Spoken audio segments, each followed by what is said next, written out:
There was chaos all around. Among the collapsed buildings stood a huge monster with purple skin and a skeletal back, from which eerie shadows emanated. Fear and panic filled the streets. But only one lonely guy stands motionless and does not try to run away. People looked at the monster with horror in their eyes and could not understand what was happening. The guy's eyes also sparkled with surprise and fear, looking at the gloomy sight in front of him. His gaze widened in amazement and turned upward. Suddenly, the guy felt that something was happening to his cheek. He looked at it in surprise and saw glowing cracks. Sensing something else, his gaze, full of incomprehension and horror, slid down over his shoulder. His arm was covered in hundreds of cracks, and they were gradually making their way towards his body, as if he was about to explode. Panic gripped the boy. His eyes widened and beads of sweat appeared on his forehead. With a quick movement, he fell to the floor, his gaze running feverishly over his body. The boy's scream echoed everywhere as hundreds of cracks began to tear him apart from the inside, causing him hellish pain. In a moment, everything became quiet. Only a small purple ball of energy sparkled against the blue sky. Gradually, it faded away, sinking downwards. The ball slowly approached the face of the guy who was lying unconscious. The energy object carefully entered the guy's head, disappearing forever into the depths of his consciousness. The dark-haired man's eyes suddenly opened wide and his mouth opened slightly, swallowing more air. Clutching the sheet in his fingers, he was still trying to comprehend that this was just a nightmare. The guy slowly sat up on his bed, his black bangs falling slightly over his eyes. He turned to the large panoramic window, trying to finally come to his senses. Echoes of a dream flashed through his memory. The brain was still drawing scary pictures consisting of scary, scaly monsters, under whose feet the city burned with red flame. Panic swept through the streets, and everyone ran, terrified, past buildings that were engulfed in flames. Some people soared upward like a light feather, and white lightning sparkled around them. Not understanding what was happening, the crowd of people froze in place, watching as others floated in the air. The guy was brought out of his dark memories by a sharp knock on the door. The dark-haired man looked back sharply at the sound, hearing a female voice after asking, "Brother, did it work? Did you awaken your talent?" The guy's thoughtful gaze turned downwards to the palm in which lay the black stone. The surface of the stone was decorated with two bright patterns that looked like circles. From it, a straight bright lightning flashed, and then the inscription, "Low-level talent," appeared. The guy exhaled deeply, closing his eyes, and beads of sweat rolled down his forehead. "If I don't become a warrior, how can I protect my sister?" he thought. And the black stone fell with a dull thud onto his bare feet. The dark-haired man lowered his head, hunching his back. Suddenly, the door swung open and a girl entered the room with a smile on her face. Her eyes, seemingly without blinking, looked at her brother, and she herself froze in anticipation, timidly asking, "Well, what?" The girl folded her palms into a lock, pressing them to her chest and shifting from foot to foot, asked again, "What is the result?" Without raising his head, the guy grinned and replied, "Excellent, of course." As soon as the sister heard these words, her eyes seemed to shine, and, not believing her ears, she asked again, "Really?" An awkward smile touched the boy's lips, and he quietly replied, "Don't worry, I will definitely become the strongest warrior." The girl jumped high into the air, tucking her legs under her and screaming loudly with joy. "I knew it! My older brother is the best!" The guy's face reflected bewilderment, seeing his sister so happy, while the girl said with a wide smile, "Let's go! I made your favorite dish. We need to celebrate the awakening." Just as the brother was about to follow his sister, a pop-up window with inscriptions appeared in front of him. The guy's eyes widened in surprise, looking at the window that appeared in front of him.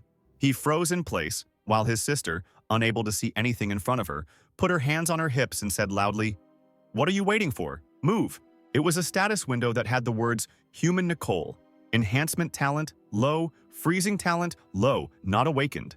The dark-haired man's eyes grew even wider. He stretched his palm forward, still not believing what was happening. The status window shook sharply, blurring into the air. It glowed blue again, but the inscription changed to Human, Nicholas, Talent for Excellence, Low Level. The guy looked up, looking at the window in surprise. Suddenly, his sister's hand grabbed his wrist, stopping his attempt to touch the status window. Nicole dragged her brother along with her, shouting, "Come on, the food will get cold." She quickly walked forward while Nicholas, slightly confused, tried not to trip over his feet. Two hands clasped together suddenly glowed with a purple light. The status window appeared before the guy's eyes again. It read, Human, Nicole, Enhancement Talent, Low, Freezing Talent, Low, can be copied. Nicholas's breathing became ragged. "Can I copy it? How?" flashed through his mind. His fingertips trembled, his lips pressed into a thin line, and his eyes continued to stare forward at the inscription. Do you want to copy talents? Yes or no? After a while, Nicole placed the plate on the kitchen table, a wonderful, inviting aroma emanating from it. This is only a small part of what the girl could cook. She loved to spoil her brother with various dishes. Nicholas took the chopsticks in his hands and sat down at the table, starting to eat. Doubts swirled in the guy's head, preventing him from enjoying his breakfast to the fullest. Copying talents is an amazing ability, but I can't try it on my sister. I'll have to click no. Her main talent is better than mine. Freezing is extremely rare. The dark-haired man closed his eyes, chewing on pieces of rice, trying to throw bad thoughts out of his head. Mom, Dad, he thought, looking back. If you're watching us, then you can rest easy. On one of the shelves, there were 2 photographs of the deceased parents. Closer to lunchtime, modern high-rise buildings were already shining in the rays of the sun. Nick's blue sneaker landed on the asphalt, raising a cloud of dust around it.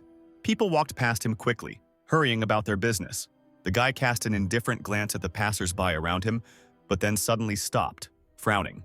Purple rings of energy flashed forward like locators. Nicholas scanned every person in his path, but the status window only showed one low-level talent. These talents are no good for anything, the dark-haired man muttered under his breath and continued on his way. With his head down and staring at his feet, he walked forward with a languid, almost thoughtful gait. In an instant, his red eyes looked up and his lips stretched into a sly smile. I have an idea. Nicholas at a quick pace headed towards the ancient gate leading to a stone building with the inscription 5th Linhai Academy. He looked thoughtfully at all the warriors who were coming out from there. A sly smile touched the corners of his lips again. His fingers gently touched his cheek, and the thought ran through his head. Thanks to my talent, I will surely become the strongest of all here. 10 days later, the academy's stone courtyard was surrounded by arches and crenellated walls. In the very middle of it, in the lotus position, sat a man. His face distorted with tension, his hands clenched into fists. Nicholas was also sitting in the lotus position, and on his chest was the purple uniform of the academy. Teacher, a couple of people have fainted, one of the students shouted, pointing to the people lying on the ground. The man's answer was not long in coming. He said loudly, Don't pay attention to these nobodies. You only have a chance to become warriors if you can concentrate your energy. Nick frowned and beads of sweat appeared on his face. The teacher crossed his arms over his chest and looked at the students, his gaze lingering on the boy, and quickly said, That's enough for today. You really are the worst students I've ever taught. The man raised his eyebrows and grinned sarcastically, throwing out a parting shot of, Take an example from Ben.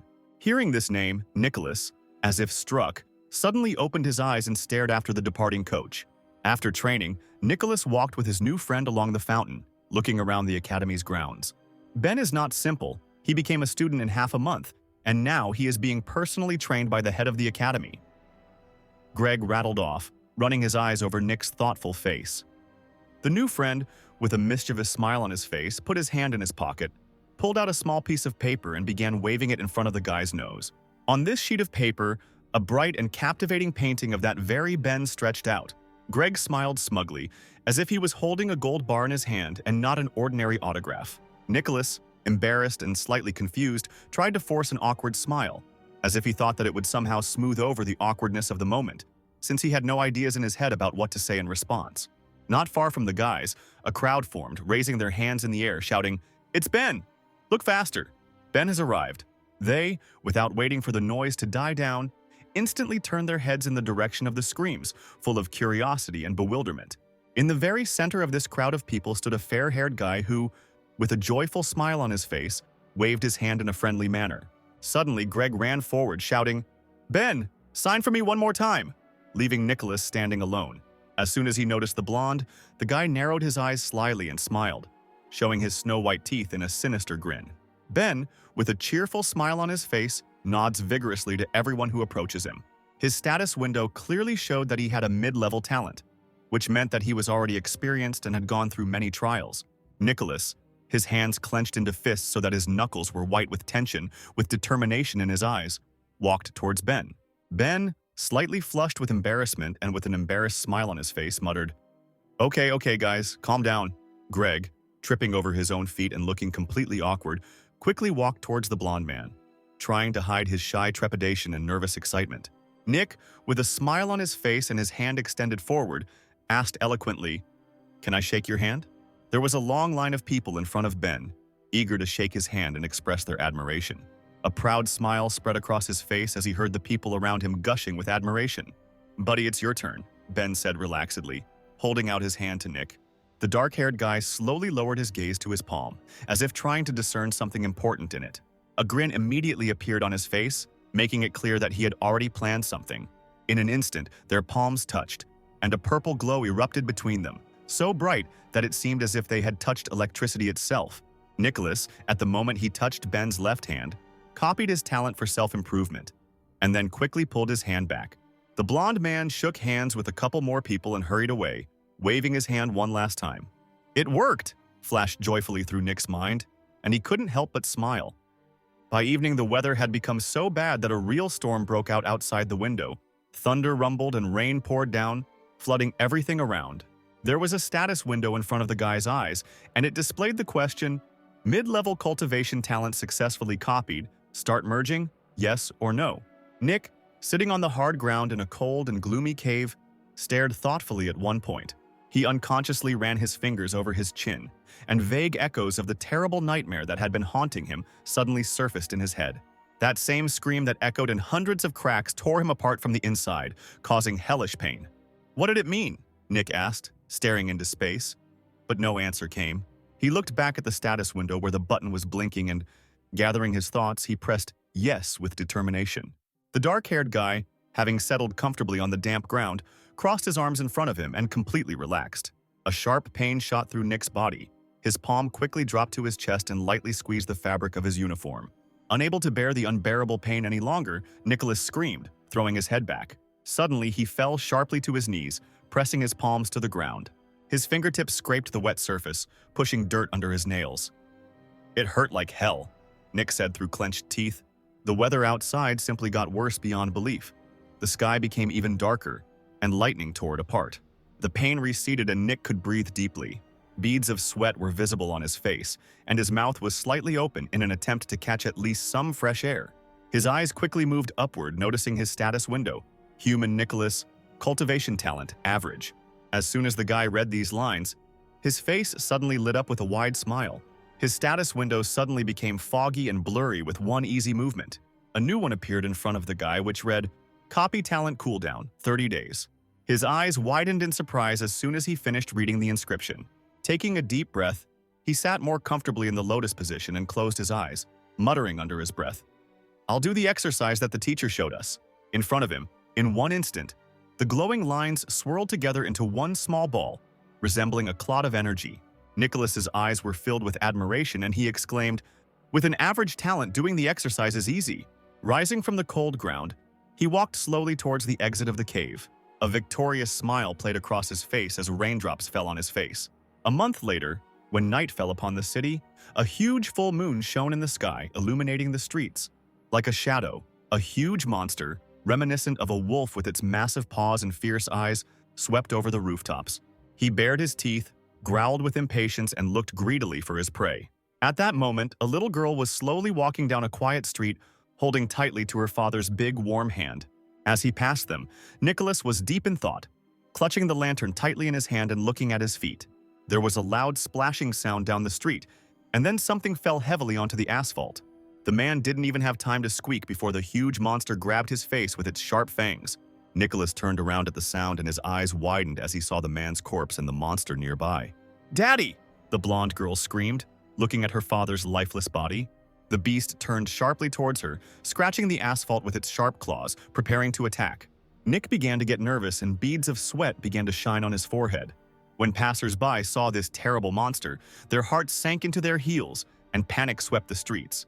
People screamed and ran in different directions. Only the dark-haired one looked at the shaggy monster in fascination because he had never seen them outside the academy.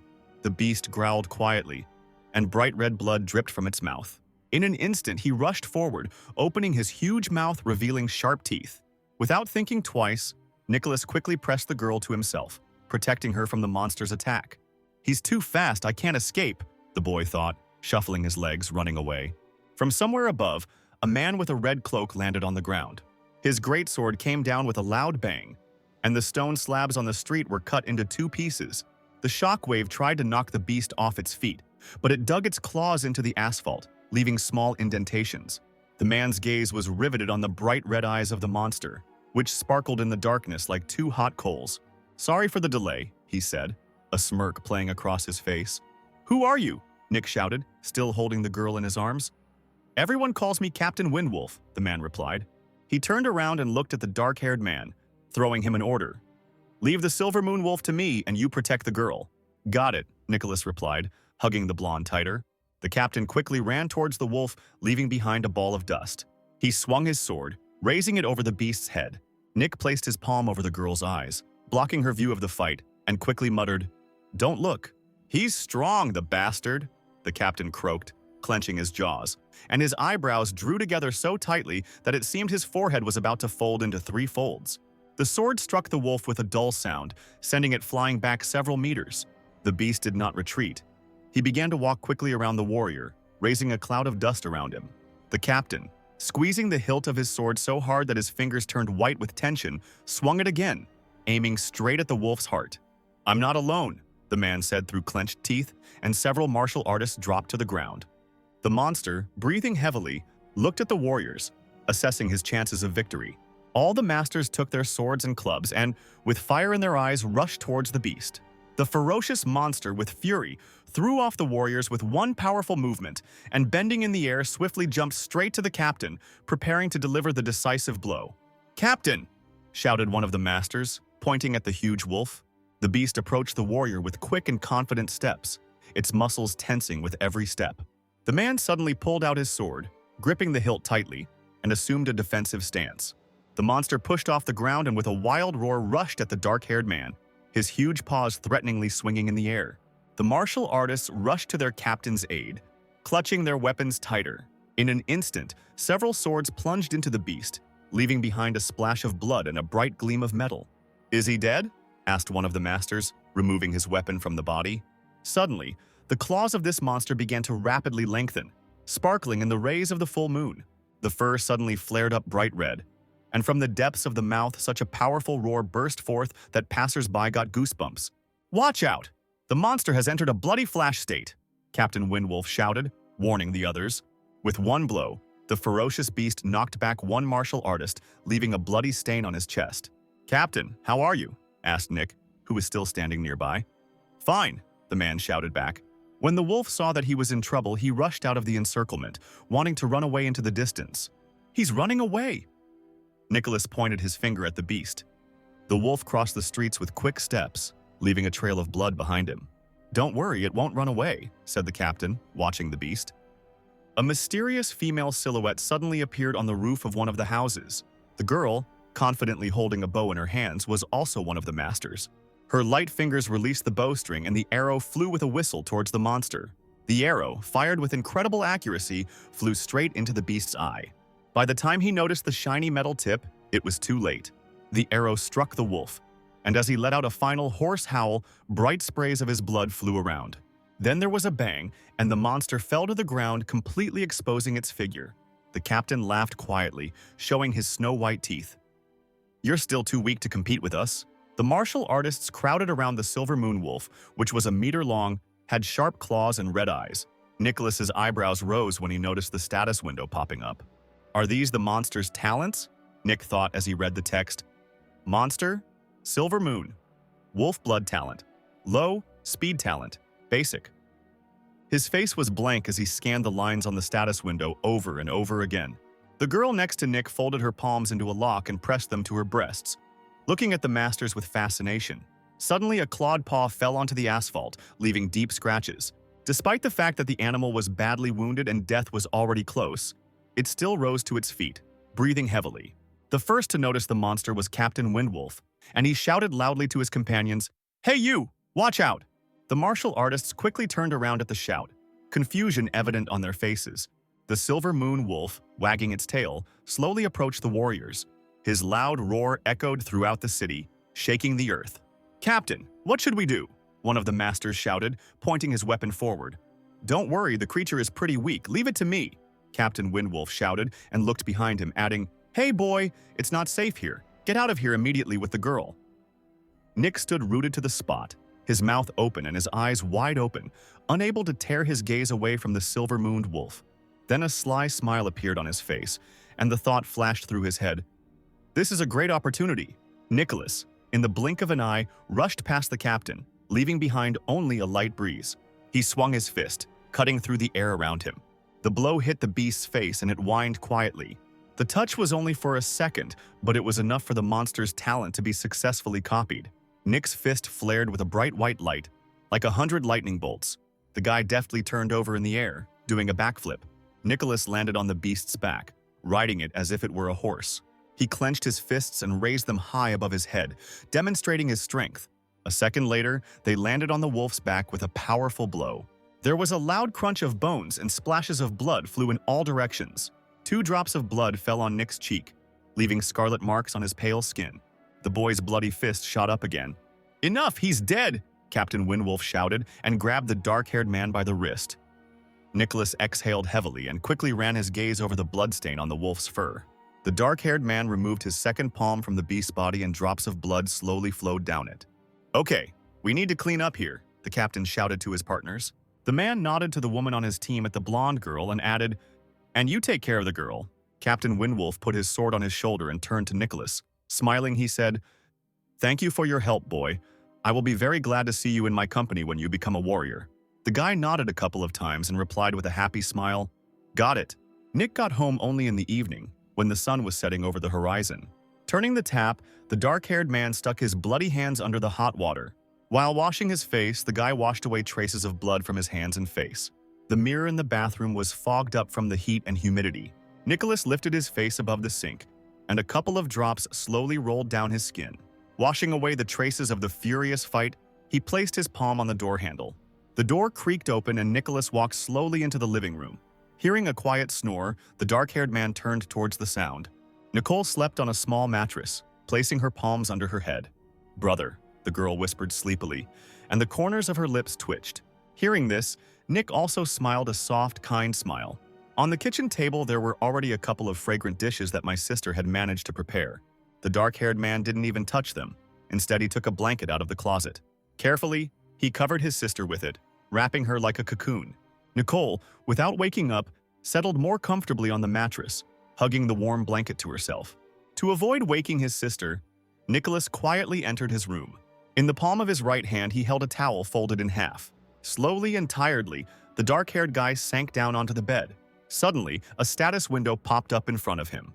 Nick's eyebrows drew together, and he squinted his eyes to get a better look at the hologram in front of him. Rereading the lines over and over again, he thought, "This will most likely be more painful than last time, maybe even mortally dangerous." But the decision was made. Nicholas, clutching the crumpled towel in his hand, pressed it to his lips and opened his mouth. He clenched the cloth tightly between his teeth, and at that very moment the copying began. From the unbearable pain, the dark-haired man bit into the towel, and his eyes opened wide. Unable to contain himself, he collapsed to the floor, bracing himself with his palms. His nails dug into the wooden boards, leaving long marks.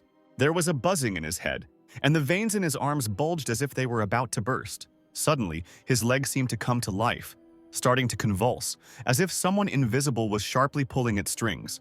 There is a sharp crunch of bones and the foot flies off, leaving behind a fountain of blood. Nicholas screamed so loudly that the cloth he was holding in his teeth flew out of his mouth.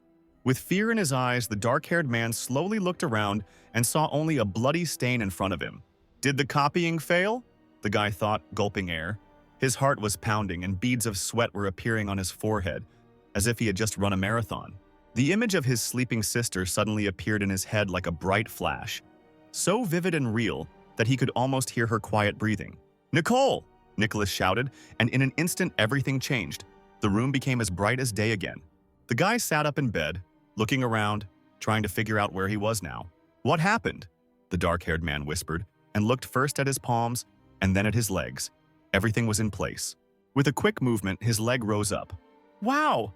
The body is light as a feather!" Nicholas exclaimed, laughing happily. The guy was shocked. He looked at the status window that appeared in front of him. It read, "Human Nicholas, Enhancement Talent, Intermediate, Speed Talent, Basic." A couple of days later, in the grove of the 5th Academy, the sound of footsteps was heard. Nick moved his feet quickly, leaving only dust behind him. He rushed through the trees like lightning. With just one jump, he soared high into the air. His eyes glowed with fire as he levitated above the treetops. A happy smile quickly formed on his face. Nick slid smoothly down, his boots barely touching the surface of the rocks. Having miscalculated his strength, he fell to the ground with a crash, leaving a hole and cracks beneath him. Among the other debris that rose up, Nicholas noticed a green leaf. Pushing off the ground with force, Nick started to run. The leaf slowly fell to the ground, hovering in the air. And in the blink of an eye, it lands on the guy's palm. Nicholas sharply squeezes his palm, crumpling the piece of paper in his fingers. The dark-haired man deftly moved onto a large boulder. He took a deep breath and sat down in the lotus position, crossing his legs. The guy closed his eyes, placing his palms on his knees. Suddenly, a painfully familiar voice rang out. "Nick!" It was Greg. Nicholas smiled and opened his eyes, nodding to his friend in greeting. Greg looked the guy over from head to toe, assessing his appearance. "Wow, you're so strong, you've already become a student." The guy laughed and patted Nick on the shoulder. Then the dark-haired man leaned over and quietly whispered, "Do you know how you can become even stronger in a short time?" Nicholas laughed, answering, "And how?" Greg grinned and looked at his friend, also throwing out, "Ever tried monster blood?" He shook his head. "I'll tell you frankly, I advanced faster than you because I drank it." The guy's tone became ominous, as if he was trying to tell some kind of horror story. Nicholas's eyes widened and he groaned softly, mentally kicking himself in the ass as he remembered that he had missed out on the silver moonwolf's blood. Greg raised his finger to get attention and quickly said, "There's one way to get her. Are you interested?" The dark-haired man immediately perked up and shouted, "You keep asking! Tell me!" Greg grinned and cleared his throat, beginning his story. The leadership of the Linhai Academy has unofficially established a zone outside the city, which is used to hold the exams of the 5 academies. The main prize for passing is the blood of a monster. "What level is it?" Nicholas interrupted him, stopping the guy's flow of words. "Quite low. The beasts there were exterminated long ago. Only their subspecies, the monsters, remain," Greg answered, shrugging. Nick thoughtfully placed his fingers on his chin, trying to collect his thoughts into a coherent whole. "While we're on the subject, would you like to join my team and get blood together?" Greg lightly tapped the dark-haired man on the shoulder. "Join your team? I don't even know," Nicholas drawled sarcastically. Greg cried out indignantly, pointing at the guy. "Hey, what do you mean I don't know? I told you this because you're my good friend." Nick smirked as he replied, "Sorry, I'll join you next time."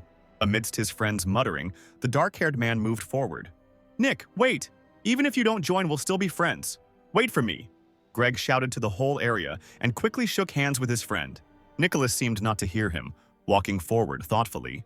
A month later, the sun rose over the 5th Academy. In the office, the director looked at the guy with displeasure, folding his arms across his chest. "I'm already a student and have every right to enroll," Nick said indignantly, looking at the man.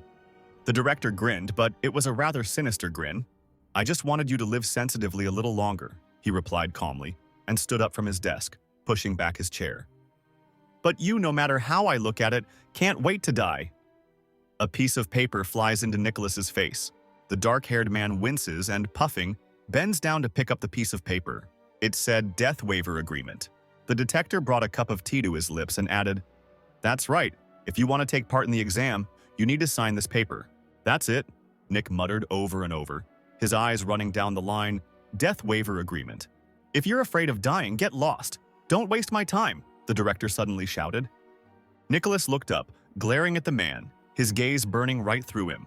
The dark-haired man walked quickly down the corridor, weaving between the students. A satisfied smile shone on his face, already anticipating what would happen next. As soon as he entered the director's office, a piece of paper with a signature landed on his desk, stating that he agreed to participate in the exam. The door closed behind the guy. The director took a deep breath and walked over to the panoramic window, whispering, "Do the brats seriously think this will be a regular exam?" The corners of his lips turned up, revealing his snow-white teeth, and he added, "I hope they don't regret it later." Meanwhile, in Nicholas's hometown, Nicole slowly sat up, still trying to wake up. She rubbed her eyes with her fist, washing away the last remnants of sleep. Her bare foot landed on the wooden floor and she walked slowly into the kitchen. She rubbed and squeezed her neck with her palms. Out of the corner of her eye, she noticed the dishes standing on the table and ran up to them. But instead of fragrant dishes, the first thing she picked up was a note. This note was from Nick, where he wrote in a clumsy handwriting, There is an event at the academy. I will return in 3 days. Nicole exhaled sadly, and only one question popped into her head. Everything will be okay with him, right? The 5th Academy, martial arts training ground number 5, was a rather gloomy place. Crows were flying everywhere, only adding to the tension in the atmosphere. The buildings kept creaking loudly, as if they were about to collapse. When Nicholas arrived, he saw about 100 participants, but that was clearly not all. In a remote corner, the team of the 5th Academy had gathered, and the guy was heading towards it. Quite a lot of people showed up, Nick said, looking around the training ground. Of course, all 5 academies took part. Greg responded cheerfully, approaching his friend. Students of the 5th Academy? A smile played on the long-haired guy's face. Were the worthless ones allowed to participate in the upcoming exam? Next to him stood a tall man with blonde hair. Most likely it was his bodyguard, because the guy was dressed in a beautiful red suit, which spoke of his status. Sir, during the exam you can hunt both animals and participants. The fewer weaklings, the better. The guard's rough voice rang out. The dark-haired man laughed quietly and looked at the students of the 5th Academy again. Greg still wouldn't let up, telling Nick about the other students. His finger jerked sharply towards the long-haired man and he said, "See that guy? That's Darren, the genius of the 1st Academy. In his family, he is the strongest of the younger generation." Nick looked at Darren and chuckled, quietly saying, "Ah, so he's from the 1st Academy. Then it's no wonder he's so arrogant." Suddenly, there was the sound of a ball scraping on the asphalt. Many of the students turned around, and Darren and his guard followed suit. The heel hit the ground with such a loud sound that the guy attracted even more attention. "Darren, come here, I'll stab you to death," he shouted loudly. The long-haired man only smirked at such a threat and calmly said, "You again? I kicked your ass 10 times, aren't you tired of it yet?" A grin spread across the guy's face. The loud cries caused the crows to fly over the training ground. "Who is he?" Nick asked, looking at the guy in surprise. Greg frowned and said quietly, as if afraid that he would be heard. "This is Wright, the genius swordsman of the 2nd Academy, who has been fighting Darren several times in the past." The principal noticed the tension between the students, clicked his tongue, and spat saliva on the ground. "Completely detached from life," he shouted, looking at everyone who was now in front of him.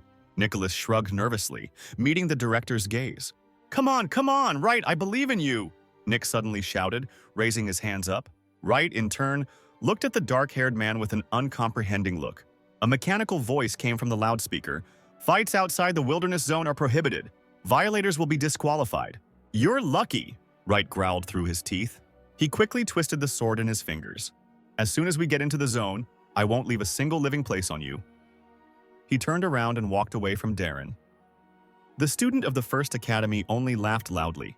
Wright stamped his foot, stopping next to the students of the 5th Academy. "Hey boy, I see you're brave since you dared to encourage me in front of Darren. Name yourself." He put his hands on his hips, looking at the guys in front of him. "Nicholas, from the 5th Academy," the boy answered in a calm voice. Wright's eyes widened and he let out a soft gasp. "What a good name. A leaf blocking the sun. Where have you ever seen such a thing?" His eyes slightly opened in surprise.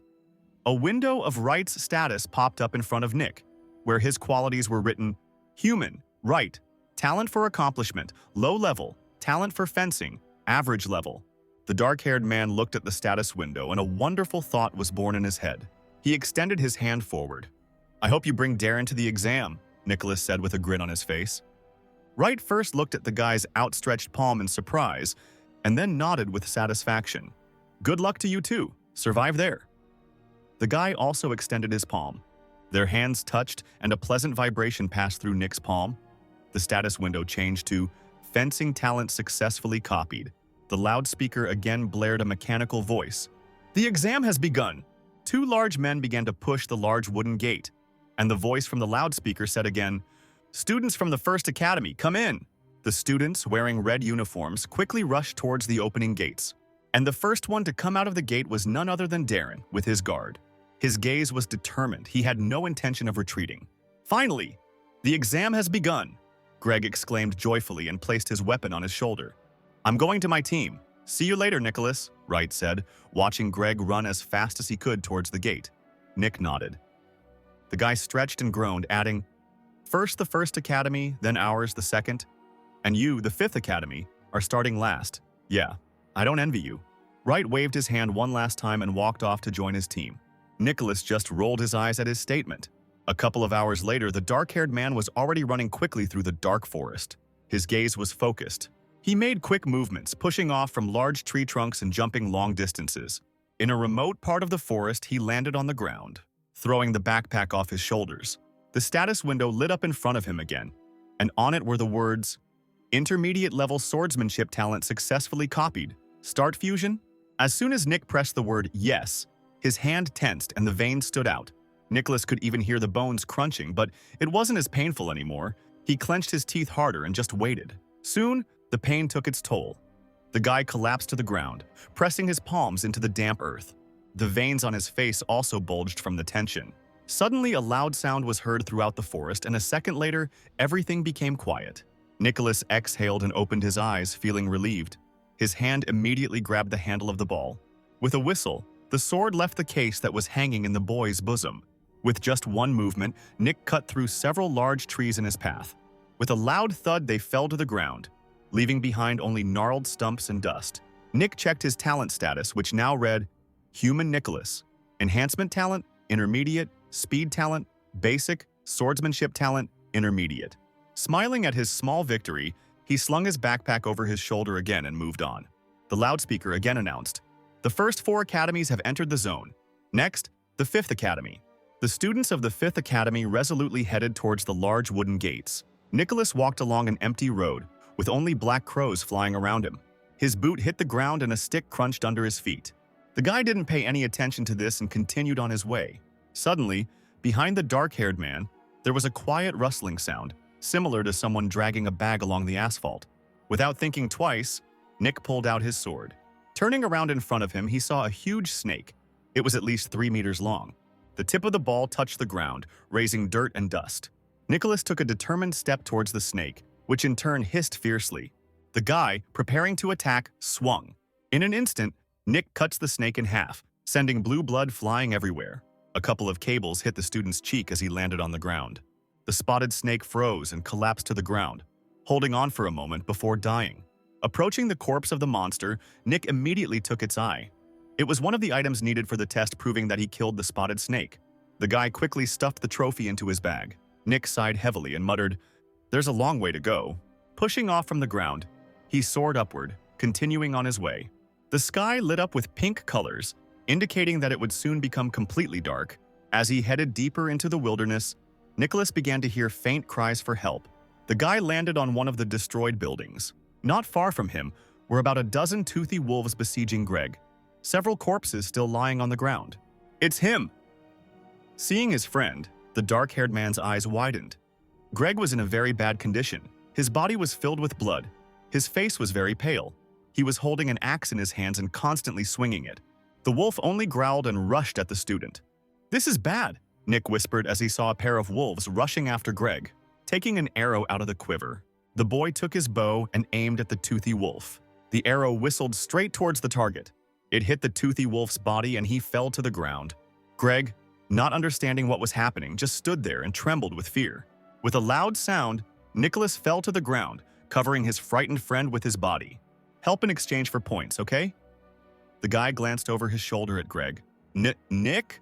the dark-haired man asked, stuttering, not believing his eyes. "Nick, run! You can't handle a fanged wolf!" Greg suddenly shouted. Nicholas quickly rushed forward, only smiling at his friend's words. He went around these toothy wolves 1.5 times faster while they were trying to somehow injure the guy. He maneuvered between them every now and then, leaving the monsters behind. The dark-haired man took his sword out of its case. The look became more serious than ever. Thanks to his talent for fencing, he was able to accurately time the attack and deliver a fatal blow. Every time he swung, he would definitely take the lives of the monsters. Seeing the blood splashes, his gaze changed from more serious to more insane. The sight made Greg's pupils dilate and his throat tighten. After a while, the bodies of a dozen toothy rolls were already lying on the ground, and Nicholas's uniform was covered in blood.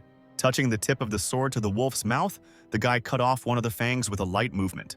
Nick took it in his palm, dabbing the blood with his fingers and put the sword away. "As we agreed, I'll take the points for the wolves for myself," the guy said, putting the fang in his backpack, looking at his friend. But he only nodded. Throwing his bag over his shoulder, he turned to Greg and asked, "Planning on continuing?" The student plopped down on the ground and exhaled, "Nah, I'm done." The exam turned out to be much more dangerous than I initially imagined. I'm lucky I survived it all, Greg added, wiping sweat from his forehead. My teammates are seriously injured. We need to get them out of here as soon as possible. He nodded towards the students lying nearby, bleeding. It seems that this is the only thing you can do now. Having said this, Nicholas was about to leave. At this point, Greg's expression changed and he shouted, "Nick, wait! Pseudo-monsters are being introduced into the depths of the zone. Be careful," the guy added, thereby attracting Nicholas's attention. "Pseudo-monsters?" the guy asked again and turned to his friend again. There was a gradation of creatures on the territory. First there was a beast, then a pseudo-monster, and the most important one was a monster. Greg gritted his teeth and said, "I heard that the students of the first academy decided to attack a snake that was more than 10 meters long, and it was one of the pseudo-monsters." He didn't know whether it was good or bad to tell this news to Nick. "You'll get 500 points for killing him," he added with a sigh, looking at his friend. 500? Nicholas asked again, excitement playing in his eyes. He was clearly shocked by this news. Grabbing Greg by the fabric of his uniform across his chest, Nick growled, "Where is he now?" With a trembling hand, the guy pointed somewhere ahead and quietly added, "In the southeast." Nick followed his friend's finger with his gaze, peering into the distance. Nick pushed off the ground and rushed forward, leaving Greg in the dust. 500 points don't just fall on the ground. If I get them, first place is mine. Nick's eyebrows drew together, and his gaze became more gloomy. "Nick, take care of yourself." Greg looked at his friends disappearing back and took a deep breath. Nick, like lightning, rushed through the ruins that looked like houses. After running some more distance, he stopped. His eyes widened and his breathing became ragged. The corpses of his students lay around him. "This is the uniform of the students of the First Academy." The thought flashed through Nick's head when he noticed the red tint of the vest on one of the corpses. The sound of an explosion could be heard in the distance, and just by the sound one could understand how intense the battle was. "He's there." The guy's hair rustled from a strong gust of wind. Pushing off the ground, he covered a great distance in one jump. About 30 seconds later, Nicholas arrived at the scene, hiding on one of the rooftops. There was a look of complete bewilderment in his eyes as he looked at the battlefield. There were 10 students on the field, besieging a wounded purple snake, which was not 10 meters long, as Greg said, but reached 12 meters. "Forward!" came Darren's voice amidst the blazing fire. "We must finish this creature," he added, and together with his guard, he rushed into battle. His sword struck the snake's scales with a loud thud.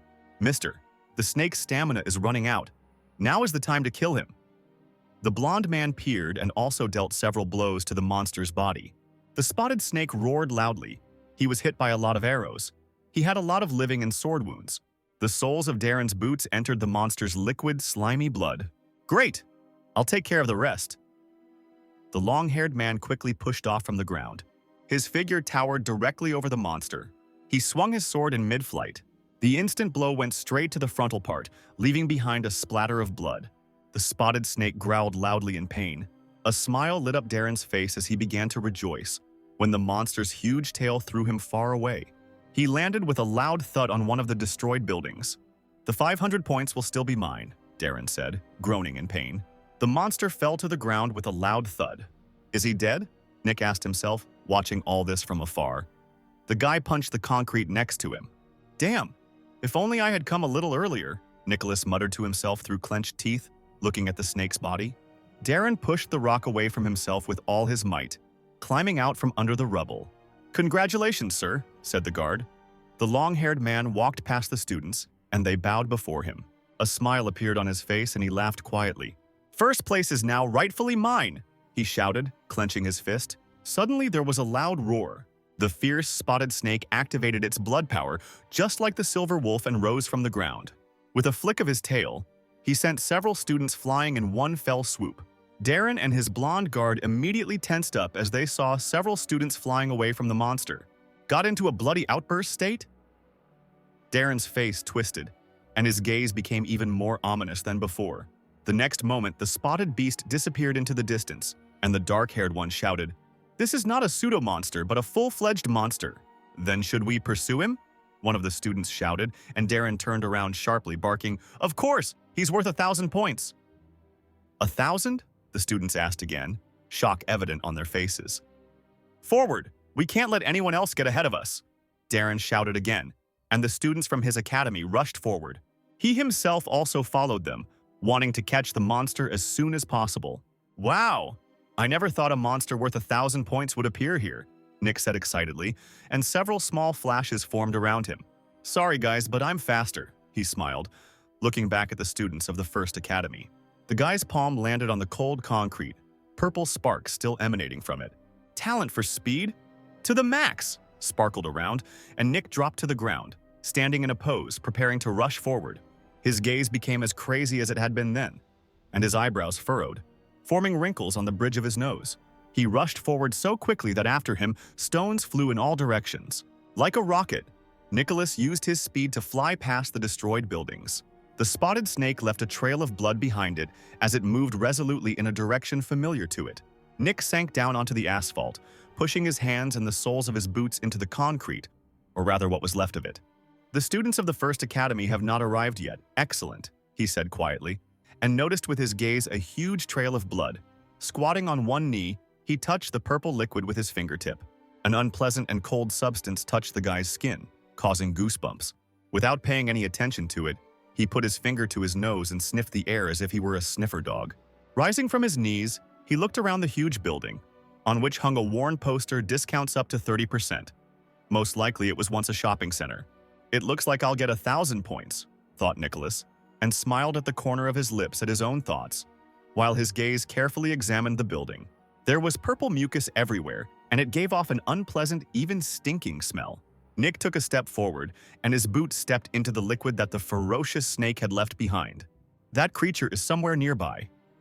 The dark-haired man confidently walked forward, but he also looked around, carefully examining the mountains of garbage around him, in the hope that the beast was hiding behind them. Finding nothing outside, he went into the room. The room was deep and stretched to the very... Noticing the monster, Nick froze in place. The spotted snake stretched out like a string, throwing its head back and opening its huge mouth. Some kind of white liquid was dripping from the ceiling, or more precisely from the sharp end of the stone. The beast swallowed it greedily, catching the droplets with its tongue, which glittered in the light. What is he drinking? Nicholas frowned, still standing rooted to the spot, as if studying the beast's actions. Clearly not ordinary water. The guy looked askance at the monster, or rather at what he was drinking. The liquid was transparent, but with flashes of something white. With a ringing sound, Nick pulled out a sword from his bosom, which flashed in the light. Okay, I'll think about it after I get 1,000 points, he said loudly and pulled his elbow back, taking a defensive stance. Nick ran so fast that it seemed like his feet barely touched the ground. Distracted from his occupation, the monster turned to the young man, showing with his whole appearance that he was ready to defend himself. Nick flew up above the beast, confidently heading towards his face. Well, even though the snake was wounded, it quickly dodged the guy's attack. Her huge fist fell to the ground, shaking everything around. Stones flew up, and Nicholas with them. Unable to control his body, he flipped over in the air several times. He pulled out a bow from behind his back, and then also took the arrows into his nimble fingers. Pulling the bowstring, the guy takes aim, gathering all his abilities together. 3 arrows flew straight towards the target, cutting through the air. There was a loud roar as they hit the bullseye, or rather, the monster's eye sockets. Nicholas landed not far from the beast, one leg forward and the other bent at the knee, his bow and arrows flying a little further. Without saying a word, Nick grabbed the handle of the ball and squeezed it tightly in his palm. Using his speed talent, he flew towards the monster again, not giving it a chance to recover. This only angered the beast. It swung its clawed paw, but Nicholas quickly dodged. The sharp end of the sword quickly pierced the ferocious snake's hand, and it let out a loud cry of pain. It wasn't enough. Nick continued to push the sword deeper into the monster. My hands were already at their limit. They were shaking, hurting, and the veins on my skin were bulging. Nicholas screamed loudly, channeling all his strength into his sword to finish off the monster. Their voices were mixed up, chaos reigned all around, blood was pouring like a fountain onto the concrete. The sharp end of the sword passed through the spotted snake, emerging from it at the other end. Nicholas removed the murder weapon from the body and quickly lowered himself down. The snake's lifeless body fell onto the concrete with a loud slam, leaving a pool of blood underneath. Phew. Nick exhaled, smiling triumphantly. The monsters are insanely strong. If Darren's group hadn't weakened him, I would never have managed. The guy picked up his backpack and squinted at the sharp stone from which white liquid was dripping. If this is what he came here for, then it's definitely a very valuable thing. Nicholas took out of his briefcase a small, round glass bottle with a wooden stopper. Uncorking it, he gently lowered the bottle right in front of the stone so that the liquid now dripped straight inside. The sharp end of the sword he thrust into the lifeless body of the monster again. Puffing and grunting, Nicholas twirled the sword a couple of times, as if drawing some kind of pattern. The eyeballs will serve as proof of murder, he placed in his palm, the monster's large eye, which in turn was bleeding stinking purple blood. And the blood from the monster's heart is incredibly valuable. Nicholas slashed his sword across the beast's flesh again. Green liquid began to pour out of his heart, and the boy quickly held out the bottle to fill it to the brim. "That's enough," Nick said, shaking the bottle slightly so that the colored blood slapped against the inner walls in a wave. The dark-haired man turned around and looked again at the sharp stone hanging down, with white liquid pouring down it. With a slight movement of his hand, he swung, cutting through the air. The sharp end of the sword quickly passed over the stone, splitting it in half. With a loud thud, one half fell to the concrete floor. Nicholas squatted down next to his bag, muttering under his breath, "The points I've earned are more than enough for first place." A happy smile played across his face as he remembered that Darren was supposed to be here soon. They took the eyeballs. They sucked the blood out of the heart. The students of the First Academy screamed, looking at the corpse of the monster. "There's only a corpse left." "Sir, what should we do?" the guard shouted, looking back at his long-haired man. Who was that?" His knuckles turned white and his palms shook, clenching into fists. "Who dared to steal my 1,000 points? I will destroy him!" Darren shouted, making veins appear on his forehead. The sky was still shimmering in pink tones, but the weather worsened. It started to rain, or rather, to pour. Nicholas sat on one of the roofs, safely hidden in the shadows, and quietly watched the team of the First Academy. He fluttered slightly, like a sparrow in the rain, noticing the students leaving the building. The rain kept falling, but they didn't care. They were too upset, too angry. "Sir, that bastard who stole your victory points must be hiding somewhere and waiting. What should we do?" A tall man walked behind Darren, still asking questions. "Search everyone we meet along the way. I have to find this little rat." The rain fell on Darren and his black hair turned into hanging icicles. "We can't let him get away," he shouted, frowning and lines forming across the bridge of his nose. "Yes, sir," the students of the First Academy quickly responded. Nicola adjusted the strap of his backpack and chuckled thoughtfully. "It looks like I really should hide." Channeling his power, he rushed forward again, looking for a hiding place. He hovered over the collapsed buildings, trying to find shelter, because this could not continue for long. The exam will be over in 3 days. When they count the points, everyone will immediately understand that I killed the monster. Various dark thoughts crept into his head. He landed smoothly on the ground, looking around at what looked like a business center before. "I think this place will work as a shelter." Entering the building, or rather what was left of it, Nick threw off his briefcase, placing it on the floor. The guy sat on the concrete in the lotus position and took a bottle of green liquid in his hands. Without thinking twice, he threw his head back, raised the neck of the bottle to his lips and began to drink. Nicholas winced and whispered quietly, sniffing the air. "Oh, if only I could have some peanuts to snack on, so it wouldn't be so disgusting. I don't care. For my sister's safety, I need to get stronger. To the bottom." The boy squeezed the bottle tighter in his palm. Holding his breath, he brought the neck of the bottle to his mouth again and began to take more intense sips in order to empty the bottle faster. Meanwhile, Nicole sneezed loudly, closing her eyes. She wiped her nose with her finger, sniffed, and quietly said, "Does anyone remember me?" Nicole put her hand under her cheek and looked sadly out the window onto the grounds of the school where she studied. Nicholas placed his palms opposite each other and began to direct streams of energy towards each other, thereby forming a whirlpool. Opening his eyes, he looked around, and his happiness knew no bounds. "Holy shit! The speed of improvement has increased by 4 times, he shouted, watching the bluish streams of energy around him. No wonder Ben and the others are improving so fast. It's not just talent, it's using the tools, the boy thought as he looked at his bag. It contained a couple of bottles of blood from the monster's heart, small and large eyeballs. No one would have such trophies. 3 days later, everyone gathered at the site, the judges sat at their tables, and each participant approached them and showed their findings. John, 10 points. Carl, 23 points. Leo, 0 points. The teacher was counting the points, writing them down on her sheet. She looked up at Leo, who was standing with a wounded face and obviously guessed the reason. A green backpack fell onto the teacher's desk with a loud sound. "Master, help me count this." Wright pointed at the bag with 2 fingers, grinning smugly. The backpack was almost filled to the brim with all sorts of materials, from glowing eyes to sharp fangs. "Right, 195 points," the girl said loudly, examining the bag.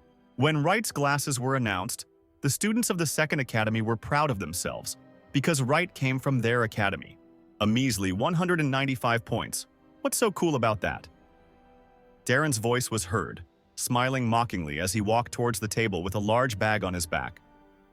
"Right, you're not alive, you're so strong," he added, and laughed loudly, looking at his opponent. "You plan to compete with me with such a pitiful amount of points?" Darren's lips twitched into a mocking smile. "Darren!" Wright hissed through his teeth like a snake, drawing his eyebrows together. "Count this!" The long-haired man unceremoniously poured all his trophies onto the table, shaking out the bag so that nothing was left in it. The teacher's eyes widened and she began to count the materials, then timidly, stuttering, "Darren, 427 points." The students of the academy began to whisper among themselves, looking frozenly at the table. "Wow, as many as 427. I didn't expect anything less from Darren. Such a big gap. I only have 30 points. Wright pointed at Darren with a sharp wave of his hand and loudly shouted, "You shameless bastard! You just took the glasses from others." The long-haired man laughed at this insult and replied, "I took them thanks to my talents."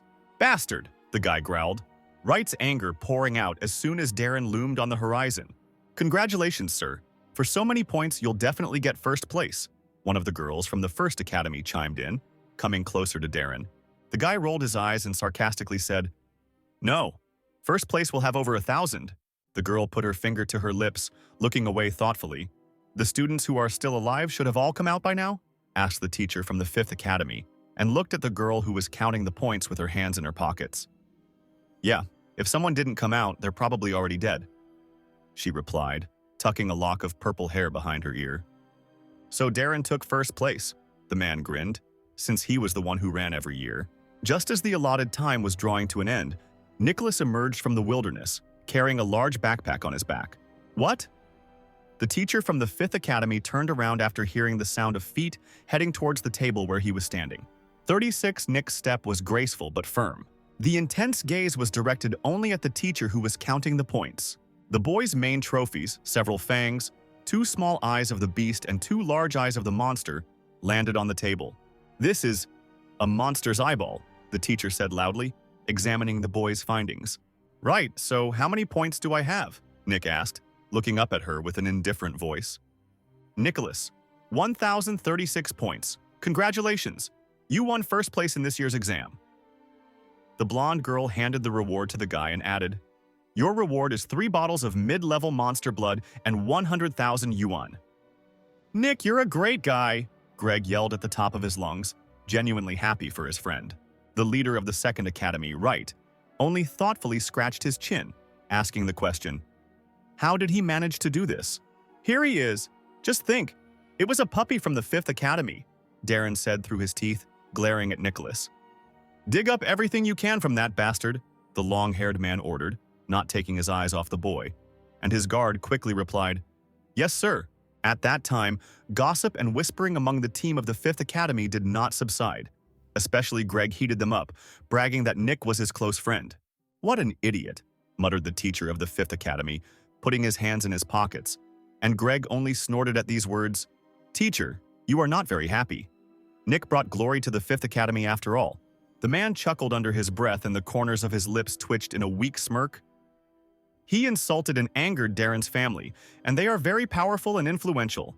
I'm afraid your friend may soon die suddenly." The joy instantly disappeared from Greg's face, and he just dropped his nose to the floor. On the leaderboard, the names of the top 3 were displayed, and on the left were written out the rewards, which were, for 3rd place, 3 bottles of blood of a monster of nobody's level plus 50k yuan, for 2nd place, 1 bottle of blood of a monster of the middle level plus 100k yuan, and for 1st place, 3 bottles of blood of a monster of the middle level plus 100k yuan. The camera shone in the sun like new, as if it had just been bought. "Look here and smile," said the girl, and smiles appeared on the faces of the 3 winners. "The exam is officially over. Congratulations to the top 3 on their well-deserved awards," said a mechanical voice over the loudspeaker, and a camera clicked. "Puppy, you are very brave to steal something that belongs to someone else." Darren turned to Nicholas, looking him up and down. Likewise, the guy answered calmly and smiled fleetingly. Hey Darren, have you forgotten your own words? Wright intervened in the conversation, looking at his opponent. I'm not talking to you. Although, what did I say there? The long-haired man asked, wincing. Like you, Nicholas took these glasses thanks to his talents, Wright replied, and put his hands on his hips.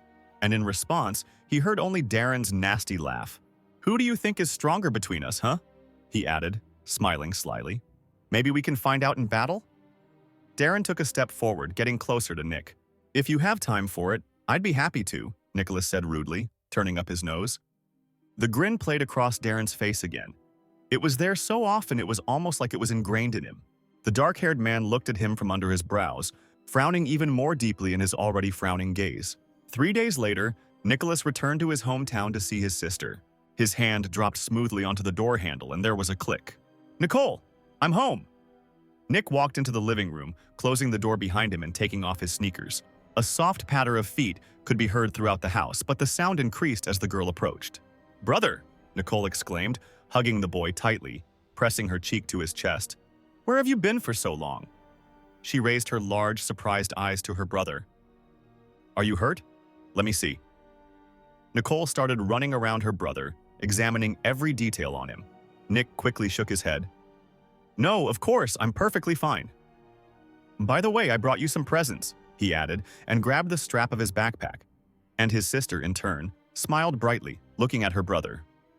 3 cups with the scarlet blood of a mid-level monster, a book with a beautiful cover, a bottle with a green liquid, a wad of money, and a broken piece of stalactite fell to the floor. Nicole took the bills in her palm and looked at her brother, whispering, This will give you enough for your wedding. What wedding? They are for you, pay for your tuition, and take some for pocket money. Nick sat down on the floor in front of his sister, tucking his legs under him. What is this? The girl quickly took the bottle with green liquid in her hands. To be honest, I have no idea. That's why I bought the illustrated guide to jewelry. Nick pointed to the book and then picked it up. A jewelry reference book? Let me see it. Nicole's mouth dropped open in surprise, and she stuck her curious nose into the book her brother had just opened. Nick's eyes widened when he saw the name of what he brought home. The text in the book read, Treasure Name, Earth Core Elixir.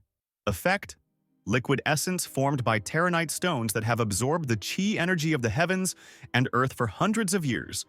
When consumed, it can enhance one's cultivation talent.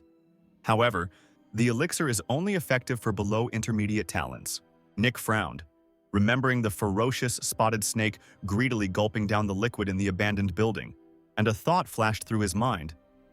That snake must have evolved into a monster by consuming that elixir. I never thought that the thing I got so easily would be a valuable item. Hold on! Nicole's voice brought his brother out of his lofty thoughts. He looked up and saw a bottle in front of him. This stuff can improve talents. It will be good for you to drink it, the sister said, examining the green liquid at the bottom of the glass bottle, still holding it out to Nick. No, I don't need her anymore. Nicholas shook his head, his black hair falling carelessly over his face. We'd better make you stronger, Nicole. His voice sounded a little rough, and his gaze became more penetrating. What? Me? The dark-haired girl exclaimed, beads of sweat appearing on her forehead. She was clearly nervous. The sun slowly sinks below the horizon, bathing the sky in soft shades of orange and pink. Do you want me to drink this? Came the sister's voice again, so loudly that most likely the passers-by on the street heard it. They sat opposite each other. In front of him lay the trophies that Nick had obtained on the screen. The girl still could not believe that her brother was saying this seriously because her talent had not yet awakened. We'll just be wasting the elixir, Nicole said as she looked at the bottle in her hands. And a window of her status appeared in front of Nicholas, showing that her cultivation talent was at the basic level, and her freezing talent had not yet been awakened. Nick thoughtfully put his finger to his chin and directed his gaze to the floor, quietly humming under his breath. Listen, we can sell it. It's probably worth a lot of money, the girl drawled, raising her brown eyes to her brother. That won't do. The book says there are primordial terranite stones that can appear where this essence was formed, but I destroyed them. Nicholas shook his head and stood up from the floor, still holding the book in his hands. He took a couple of steps towards the sofa, adding, Sooner or later people will come who want to buy these stones, and they are unlikely to believe my story after all. This will expose us to danger and bring us much trouble, he continued, and with a light movement of his hand, he threw the book onto the sofa, so that with a light thud it fell onto the soft surface. Why did you destroy them? What a pity, Nicole asked, and Nick just rolled his eyes. The girl's talent was clearly in pretending to be stupid at the right time. The dark-haired man grabbed the bottle by the neck and almost tore it out of his sister's hands, uncorking the neck. It would be even more of a shame if you didn't drink it. Nicholas shook the glass from side to side so that the liquid began to splatter against the glass walls, and Nicole only opened her mouth to object to her brother. The guy grabbed her cheeks roughly so that her mouth opened even wider, and at that moment tension hung in the air. Nick said in a serious tone, "Open your mouth." "Help! They're killing me!" she screamed. The girl began shaking her head in different directions and also waving her arms in order to somehow get rid of her brother's dead grip. Soon the bottle was empty and lay on the floor, sparkling in the sun as if it had collected all the sun's rays. "Well, how does it taste?" Nicholas smiled triumphantly and stroked his sister's back soothingly while she tried to understand the taste on the tip of her tongue. "Huh? Warm. And so refreshing," she answered and looked at her brother with the same big, happy dark brown eyes, while tiny sparks flickered around. Nicole's answer didn't please Nicholas, and his eyebrows furrowed in a flash. The pupils of his eyes were directed at his sister, and his brain couldn't understand what was happening. Her status window remained unchanged. No increase in strength occurred. The same basic talent for improvement and an unawakened talent for freezing. "Something makes me feel sleepy. I'll cook you something to eat later," the dark-haired girl said quietly and yawned, rubbing her eye with her fist.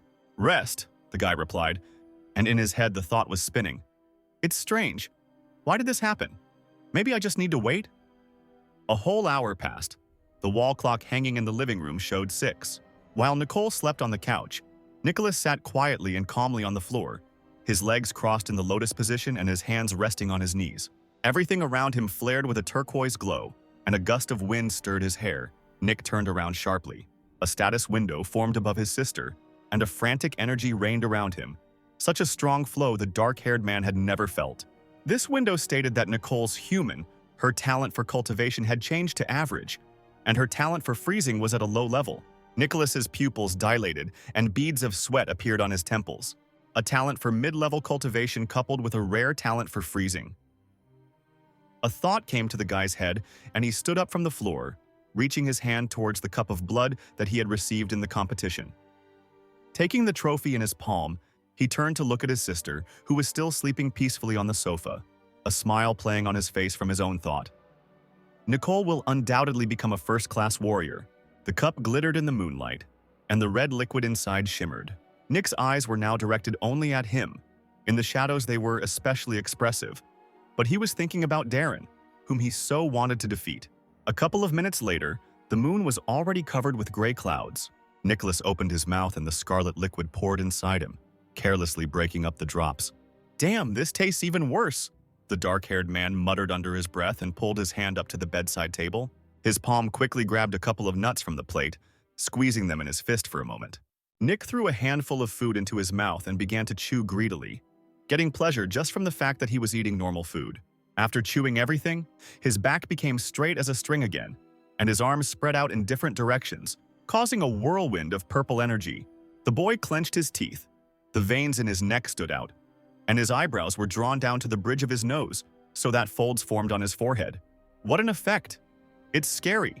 If I had the blood of a high-level monster, I would have broken through to the warrior stage, Nicholas thought, his eyes widening at the thought. The cup, completely empty, quietly fell to the floor, where the other cups, filled with the monster's blood, stood, glistening in the light. 10 days later, in the grove near the 5th Academy, the sun was shining brightly, illuminating the tops of the trees. In Nick's jet-black hair sat a small yellow chick, making a pleasant chirping sound. Nicholas sat on a large rock, surrounded by trees, in the lotus position. His eyes closed and his body relaxed. Suddenly, quick steps were heard in the distance. Someone was clearly heading in his direction. "What to do? What to do? Nicholas!" Greg's cry rang out through the bushes like a bolt from the blue. "What happened?" the dark-haired man asked, hearing his friend's voice and seeing his silhouette in the distance. "Darren! Darren!" The guy tries to catch his breath quickly, bends over and rests his hands on his knees, and then points his thumb behind his back. Nick stood up abruptly, looking down at Greg and exclaiming, He came? No, no, no. He locked himself in his room and is clearly plotting something. He probably wants to break through to the warrior stage and only then settle the score with you. The guy exhales, trying to catch his breath, and points his finger at Nicholas. The dark-haired man rolls his eyes slightly and sits down on the stone in the lotus position again, muttering, I thought Darren came with a challenge, but he just locked himself in the room. But such a gesture from his friend made Greg scream at the top of his lungs. Why the hell are you sitting down again? This is serious. Nicholas exhaled through his nose and closed his eyes, trying not to listen to the student's screams. If he becomes a warrior, he'll crush you like a bug, Greg shouted with renewed vigor, turning his gaze to Nick, who calmly replied, I'm also improving. I have nothing to fear. The guy straightens up, wiping his mouth off his forehead, and squints slightly, starting to rant to his friend. His family is very noble. He has a ton of resources. And what do you have? 3 bottles of mid-level monster blood? And let me guess, you've already drunk them. From his friend's tone, a smile played across Nicholas's face, and he answered, laughing slightly, Well, yes, that's it. It looks like you're doomed. Your friend. I'll help you arrange the funeral. I'll take care of your sister, said Greg, bending down to the ground and resting his palms on it. Nicholas seemed not to hear him. His expression was serious, and thoughts were spinning in his head. Right now, I only have the low-grade blood that I extracted from that snake and its heart. After using all of this, I should break through to the advanced disciple stage. His eyebrows drew together and his eyes closed. His lips pressed tightly together, forming a thin line. Although I'm only 1 step away from the warrior level, I can't become one yet, but with the talents that I've already copied, I can go out and fight even with a warrior. His dark brown eyes suddenly opened wide and looked into the distance. The house of Darren's family was huge and beautiful, but even with these qualities, it was gloomy. The gray sky and the crows flying everywhere only added to the atmosphere. Next to the large iron gates stood a guard of strong build, although in comparison to them, he looked like a bug. Suddenly, the iron began to break. Cracks appeared on all the gates, as well as the characteristic sound that everything was about to fall. And so it happened. The gate fell to the ground with a crash, raising dust and dirt everywhere, and the silhouette of a man appeared on the horizon. Congratulations, sir. You have become a warrior. The blonde guard bowed, placing one knee on the ground, and dust hit his face. Long live the master, cried another servant, and among the bright pink glow, Darren's strong muscles appeared. The sun rose high into the sky, illuminating Darren's family's large house, along with its vast garden. Congratulations, young master, on your breakthrough to the warrior level. Long life to you, said the fair-haired man, and bowed his head, placing his palm on his knee. Girls in formal business clothes approached Darren. One of them threw a robe over the guy's broad shoulders. Ha ha ha! Darren, you're finally out! A male voice echoed through the living room. Father, a boy exclaimed, noticing the man at the entrance. And I see, you've become a warrior. I didn't expect anything less from my son. Darren's father spread his arms out to the sides and smiled, taking a couple of steps forward. Charles, besides being Darren's father, was also one of the elders of the 10 Elders clan, an elite warrior of the middle rank. The man slightly narrowed his eyes as he looked at his son. Well done, Darren. His large hand landed on the boy's shoulder, patting it a few times. Don't worry, father, I won't disgrace our family, the long-haired man replied, smiling at the corner of his lips, looking with his piercing gaze at the elder. I have no doubt, by the way, great-grandfather wants to reward you personally. Charles' face became more serious. He directed his eyes at his son. I thank you both for your support. Darren suddenly sat down on one knee, bowing his head to the man, who laughed lightly and said, Ha ha ha, stand up. Charles turned his head towards his guard and said sternly, Go to the kitchen and check if everything is ready. The haired man in sunglasses nodded in response. His palm suddenly rose up and he said loudly, Wait, I'll go myself. Darren, don't forget to eat later. I made sure to prepare your favorite dishes for the celebration. Charles folded his hands behind his back, turning to his son, who replied, Thank you, father. With heavy steps, the man headed towards the exit, and his guard followed him. Did you find out what I asked you to? Darren's face suddenly became serious, his eyebrows drawing together, making her look even more frowning than before. Yes, sir. I found out everything a long time ago. That guy, no parents, no past, no support. We can do anything with him, the servant said, a sly smile playing on his face. Oh, so this scum doesn't have anyone. I thought he had someone very powerful behind him." The long-haired man walked towards the door leading to the street, and the fair-haired guard followed him. "In that case, send someone to kill him." Darren went out into the courtyard, in the middle of which stood a large fountain. He put his fingers to his chin as if thinking and looked at his servant. "Kill?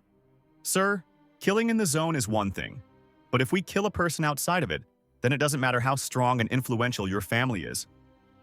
"We could have problems," the blonde man said, confused and stuttering. Darren sat calmly in his large red chair, decorated with precious stones, and raised his glass for wine to be poured into it. "And who told you that you need to act on behalf of my family? Hire the dark shadow killers. No one will investigate a case they are involved in," the guy added, and smiled his evil smile, raising the glass to his mouth. "But sir, their services are worth at least $1 million, the servant protested again, spreading his arms out to the sides. "Is it worth spending so much for some kid? Oh, servants are servants. You all think like poor people, don't you understand?" Darren looked at the man from under his brows. If a genius is discovered among the poor, a glass half filled with wine falls on the table with a loud bang. It needs to be eliminated immediately. The crystal suddenly breaks in Darren's palm from the pressure of his fingers, and he throws the shards forward. But the Fifth Academy can't raise a genius. The guard's eyes widened, his gaze becoming more frightened. "The weak die and the strong survive. That's the law of the world," Darren laughed, revealing her snow-white teeth. In the grove not far from the Fifth Academy, a strong wind blew, and then raindrops began to fall to the ground. With a loud whistle, the sword flew through the air. Nicholas trained his speed, his body like lightning, crossing a long distance, weaving between the trees. Suddenly, he raised the sword high above his head and swung. A lot of fragments from the stone flew in different directions as soon as the tip of the sword touched the stone. Nick stopped, exhaled heavily, and his black bangs fell over his eyes. "It looks like it's going to rain. Time to go home," the dark-haired man said, and brought his palm to his forehead, shielding his face from the wind and other things, looking up. The boy's boots made squelching sounds as they stepped on the wet asphalt. He went into the alley to shorten his path and take shelter from the rain. There was all sorts of garbage around, mixed with motors and valves that were working with a loud roar, and warm steam was also emanating from them. Suddenly, Nicholas stopped, and a few splashes from the puddles on the asphalt landed on his shoes. His body tensed and his fingers twitched and curled slightly. Nick's expression changed as he looked back, something more than just shock appearing in the depths of his pupils. Above the overhead power line support, the silhouette of a status window was faintly visible. "What is this?" The guy's eyes narrowed and he began to peer more and more into the glowing shadow. It was indeed a status window that read, "Human, James, cultivation talent, basic, shadow talent, low." It disappeared as quickly as it appeared, dissipating into the air. Talent copied. Nicholas's instinctive talent.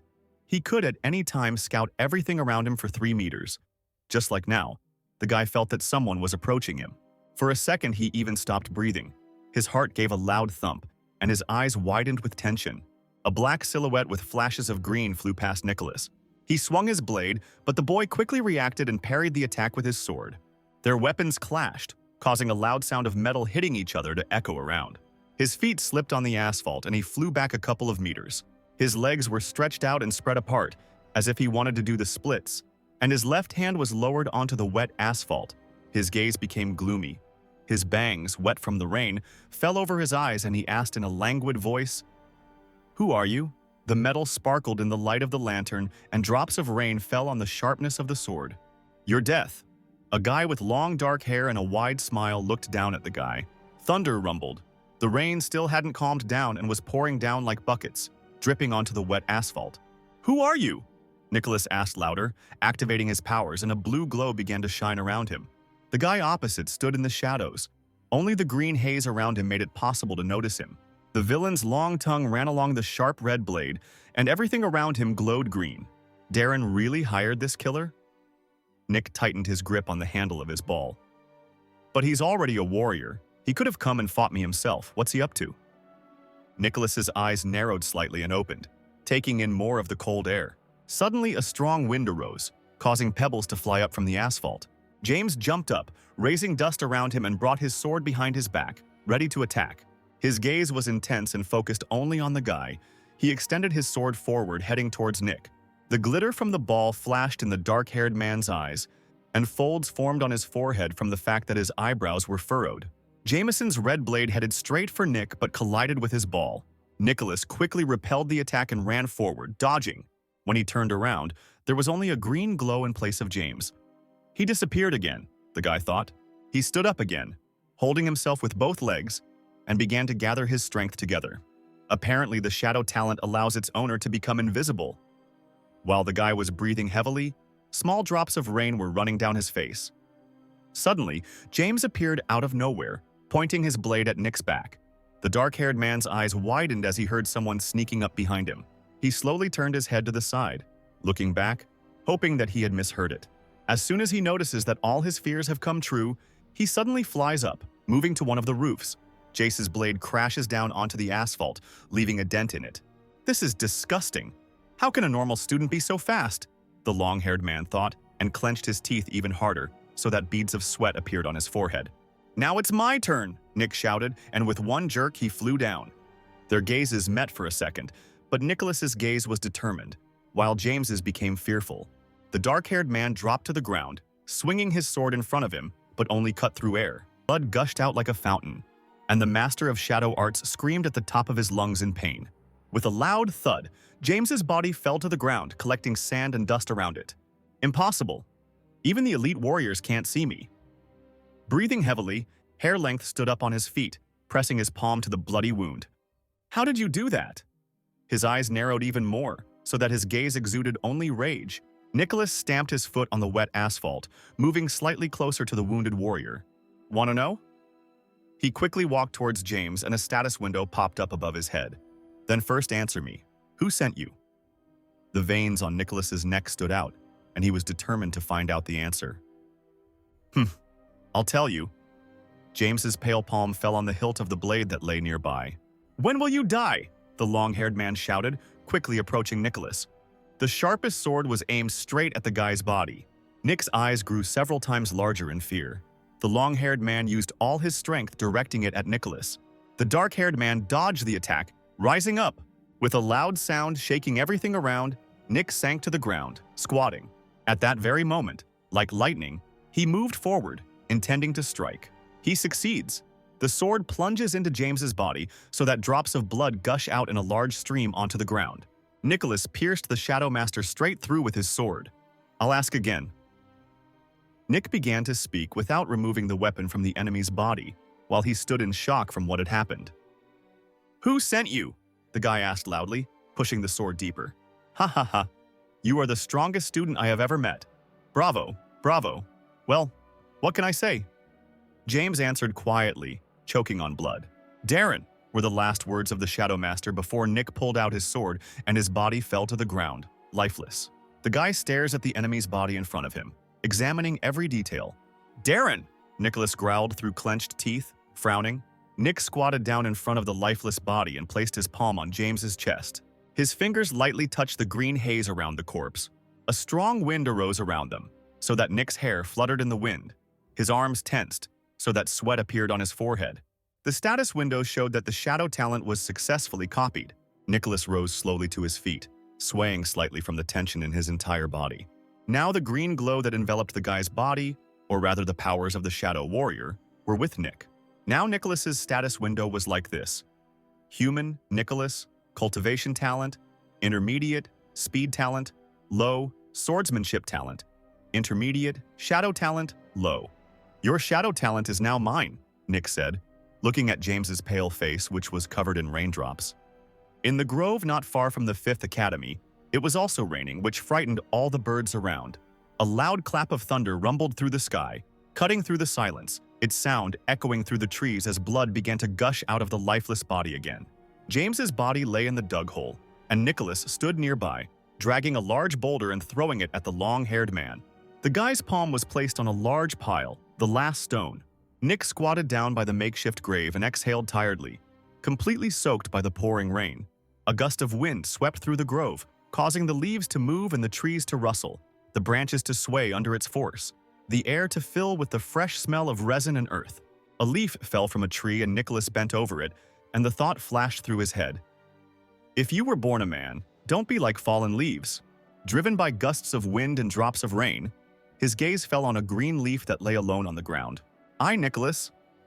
The guy lifted it up so that streams of water flowed through his fingers. "I must live my life with dignity." In an instant, Nick closed his hand so that the leaf turned into mush. In a world like ours? The guy leaned tiredly against a tree, placing his hands on his knees. "I must become the wind and the rain and not be a weak leaf falling from a tree." His dark brown gaze turned upward to the dark clouds. The rain drummed on the roofs of the multi-story buildings with a monotonous rhythm, the sounds of the drops creating a harmonious and calming sound background. Water poured noisily from the shower, its jets glistening in the light, while the air around was filled with moist steam that rose in clouds. Nick stood under the hot shower strings. He soaped his black hair, massaging it with his fingertips so that the foaming mass was evenly distributed along the entire length. The guy came out of the shower. He was drying his wet hair with a towel. His bare feet stepped on the floor, heading towards the things that were lying on the sofa. With his wet fingertips, he picked up the gray t-shirt. Nick pulled it over his head, covering his muscular torso, and then pulled on a pair of black pants. He would have walked his feet across the cold floor again. Whew! How nice! The dark-haired man sat down on the sofa, leaning his back against the soft pillows. "These are all James's things." Nick looked at the table where there were 2 red daggers, a book with the inscription Dark Blade, an intricate black canvas, and a couple of silver and gold cards. "Excellent daggers. My weapons quickly became unusable, but they didn't care." Nicholas quickly grabbed one of the daggers and raised it to the level of his face. "Gold cards for 1 million, silver cards for 100,000, a total of about 3.5 million. With his free hand, he touched one of the gold cards. "Hey, Darren, I'll find the best use for your money."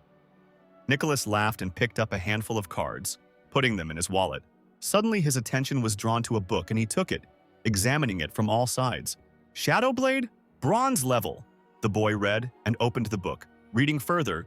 "Weapon mastery levels, gold, silver, bronze, iron. This is a great thing, just what I need to develop my ball skills," Nick exclaimed, smiling brightly, a glint of delight in his eyes. "We need to hurry up and start training." The dark-haired man quickly got up from the sofa and walked to the door of his room, placing his hand on the handle. The door slammed behind the guy with a loud bang that echoed in the corridor. So, Chapter 1. Nicholas sat on the bed, crossing his legs in a comfortable position. He placed the book on his lap, turning the snow-white pages. After some time, thunder was heard outside the window, shaking the windows and bright lightning appeared. Nick looked up from his book abruptly, his eyes raising and staring at one point. "Why isn't Nicole back yet?" With the same abrupt movement, he jumped out of bed, looking back at the door. "If Darren hired a killer to finish me off, that means he knows everything about me." Thoughts ran through Nick's head one after another as he rushed to his window. In other words, Nicole is in danger too. His hand quickly dropped onto the window frame and pulled it towards himself, thereby opening it. The guy climbed out of the window of his room, throwing his leg over the windowsill. He held onto the window frame with one hand, his feet resting on the concrete of the multi-story building. In an instant, he flew forward like a bullet, using his talent for speed. "Nicole, it's going to be okay," Nick promised. But it was probably a promise to himself. His eyes looking forward as the wind ruffled his hair and the cool night air brushed against his skin. The rain poured down without stopping. Drops of water drummed on the umbrellas of passers-by, creating a monotonous rhythm. The Siachen Secondary School towered over the surrounding area, its imposing red brick building with pointed roofs topped with spires, giving it a Gothic appearance. Nick, like the raindrops, quickly descended. With a loud thud, he landed on the asphalt in the alley next to the school, getting on all fours and splashing water around. The guy ran out of the narrow alley, his bare feet softly touching the wet asphalt. He looked around. "Nicole, where are you?" Eyes feverishly ran over the faces of passers-by, looking for the familiar face of her sister. This is just a normal school.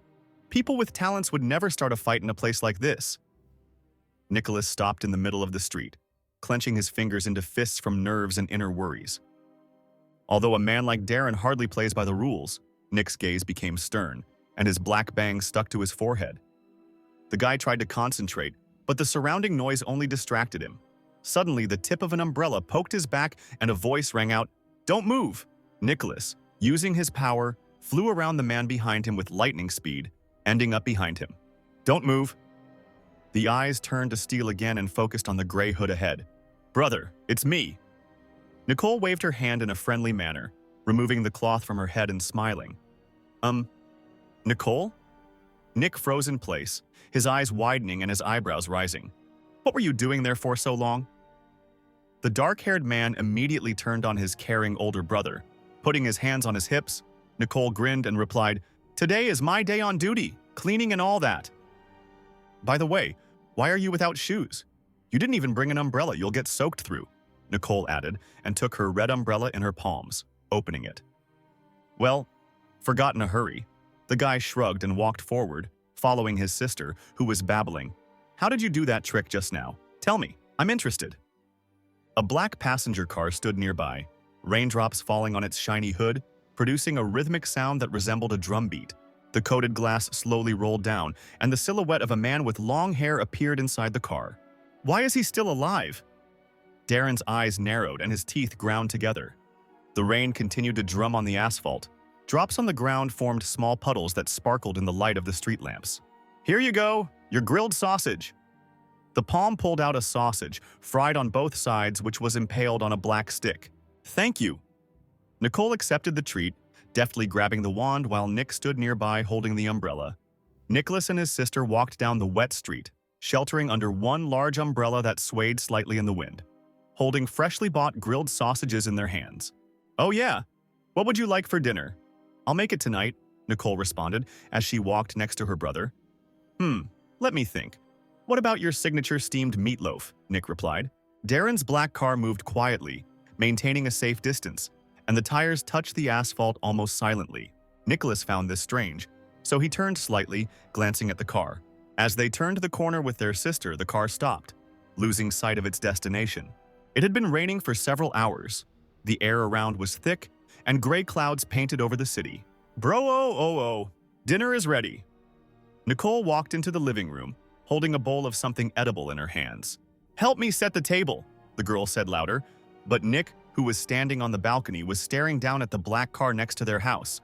Yeah, I'm coming, Nick muttered quietly, turning to his sister, but his gaze was still directed at the car.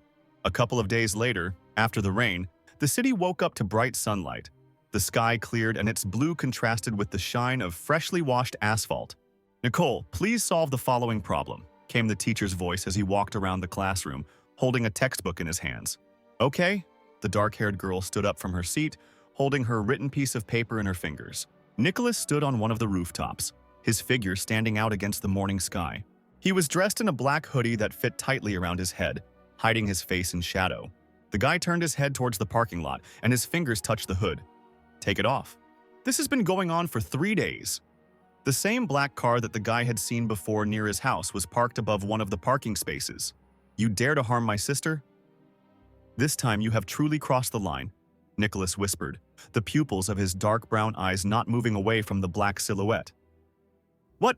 They're leaving? Nick suddenly perked up, causing his hair to flutter.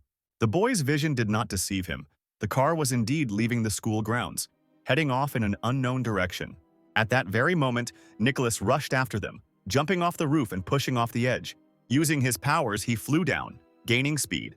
Like a cheetah, he raced through the city's high-rises, leaving behind only a trail of pink lightning. The car was racing down the road when suddenly the driver slammed on the brakes as he pulled into a blind alley.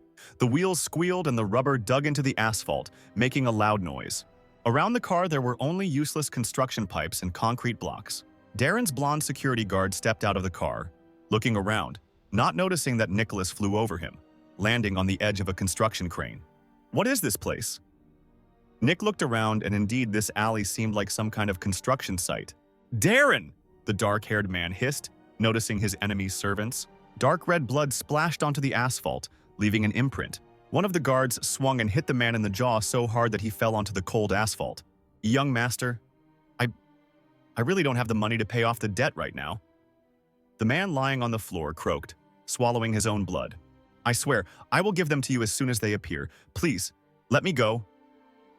His palm fell under his chin, and his head twitched, trying to rise. If you don't pay it back today, tomorrow you'll owe twice as much. After all, you didn't think that borrowing money from me would be so easy. Darren sat down on a handful of iron pipes lying around. Isn't that right? He clasped his hands together in front of him and spread his legs wide, leaning forward slightly. I really don't have any money. Your interest rates are too high. Please let me go. I have children and elderly parents to take care of. The man sat down, tucking his legs under him and bowing his head down. Young master, I'm back. A silhouette of a guard appeared near the exit. Nicholas used his ability to disappear from sight to get closer to Darren's gang and watched closely what was happening. Any news from our shadow assassin? The long-haired man asked, looking up at the servant. No, he disappeared into thin air. I'll try to contact him later through a frontman, he replied. Nick's eyebrows rose in surprise when he heard that Darren had actually hired the killer. Do some people really think that the offspring of influential families like me? Darren began to slowly walk towards the man who was still sitting on the ground. Can you just screw me over like that? The long-haired man shouted. He stepped with his pointed shoe right on the debtor's face, causing blood to spurt out in all directions again. I would never serve you faithfully and truly. That's all I want. I wouldn't even dare to think about it. Sweat appeared on the blonde guard's face. Young master, he is dead. One of the servants bent over the man's bloody body, touching his neck with his fingers to check for a pulse. Get rid of the body. Darren snapped his fingers and looked at the guard, asking, Okay, have you figured out how to take care of Nicholas's little sister yet?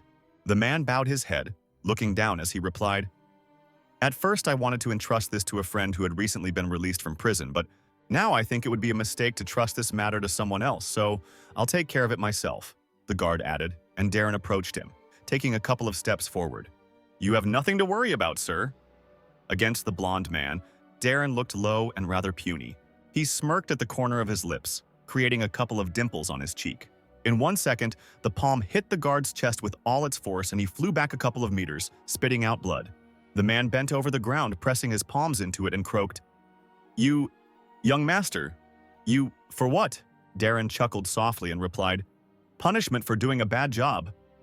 His gaze dropped to his bloody palm. Nicholas extended his palm and it glowed bright red, and a second later he was tightly clutching the weapon in his fingers. Armed with a blade in each hand, he jumped from his hiding place. Darren, noticing someone's silhouette behind him, turned around, frowning. One touch of Nicholas's sharp blade, and a sharp sound like tearing fabric rang out in the air. A smile appeared on the dark-haired boy's face as soon as he landed on the ground. Silence reigned around.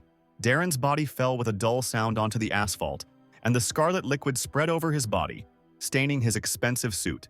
The guards immediately hesitated in panic, seeing how the headless body of their master fell to the ground. An ability to hide one's location? That's a shadow talent. Could it be that you... The blonde man frowned, looking around. James? Nicholas slowly emerged from the shadows, holding the red blades of the Shadow Master on either side of him. There were red drops of blood on his face, and he broke into a smile when he noticed the surprised look of the servants. What? How can it be you? Where did you get this shadow talent? The blonde screamed at the top of his lungs, noticing Nicholas. I checked everything. You're just a piece of shit with weak talent. How could you kill the young master with one blow? The man breathed heavily, pressing his palm to his chest. Where the fuck is James? Answer me, bastard. Nicholas rolled his eyes, lifting his chin up and stretching his neck. He glared at the blonde man, exhaling loudly, sending a cloud of steam out of his mouth. Suddenly the wind picked up, raising small debris from sand to stones. Nicholas flew up, pointing his weapon at the guard who flinched at the sudden change in scenery. The blade rose above the blonde man's head, glowing bright red. You can't kill me, the man screamed at the top of his lungs, looking with wide eyes at the approaching gun. The blade moved down slowly and confidently, its tip sliding across the skin, leaving behind a thin trace. The blade penetrating the flesh, cutting it with a crunching sound. The body of the fair-haired security guard fell onto the dusty asphalt. Nick calmly sat down and took a gray rag out of the pocket of his sweatpants.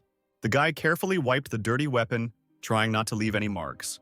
The gray color of the rag gradually became darker from the red liquid, and when he finished, he threw the piece of cloth next to the guard's dead body. His palm was directed at the blades that lay on the damp ground, and in an instant, sparking, they disappeared from sight. Nick raised his hand and pulled the hood over his head, the edges of the fabric tightening slightly, giving him a more mysterious look. I'm not some spineless sheep that you can just bring to the slaughter whenever you want. Now you have yourselves to blame for targeting the wrong person, Nicholas said, looking down at Darren's lifeless body. He walked slowly towards the exit, He again, like a cheetah, raced among the city's high-rises, leaving behind only a trail of pink lightning. An hour later, a pair of identical cars stopped in an alley. Who? The man clenched his fist so tightly that a couple of veins appeared on it. Charles's gaze hardened, the corners of his lips turned down even lower, and he muttered through his teeth. Who did this? Who killed my son? The man said loudly and squatted down in front of the boy's body.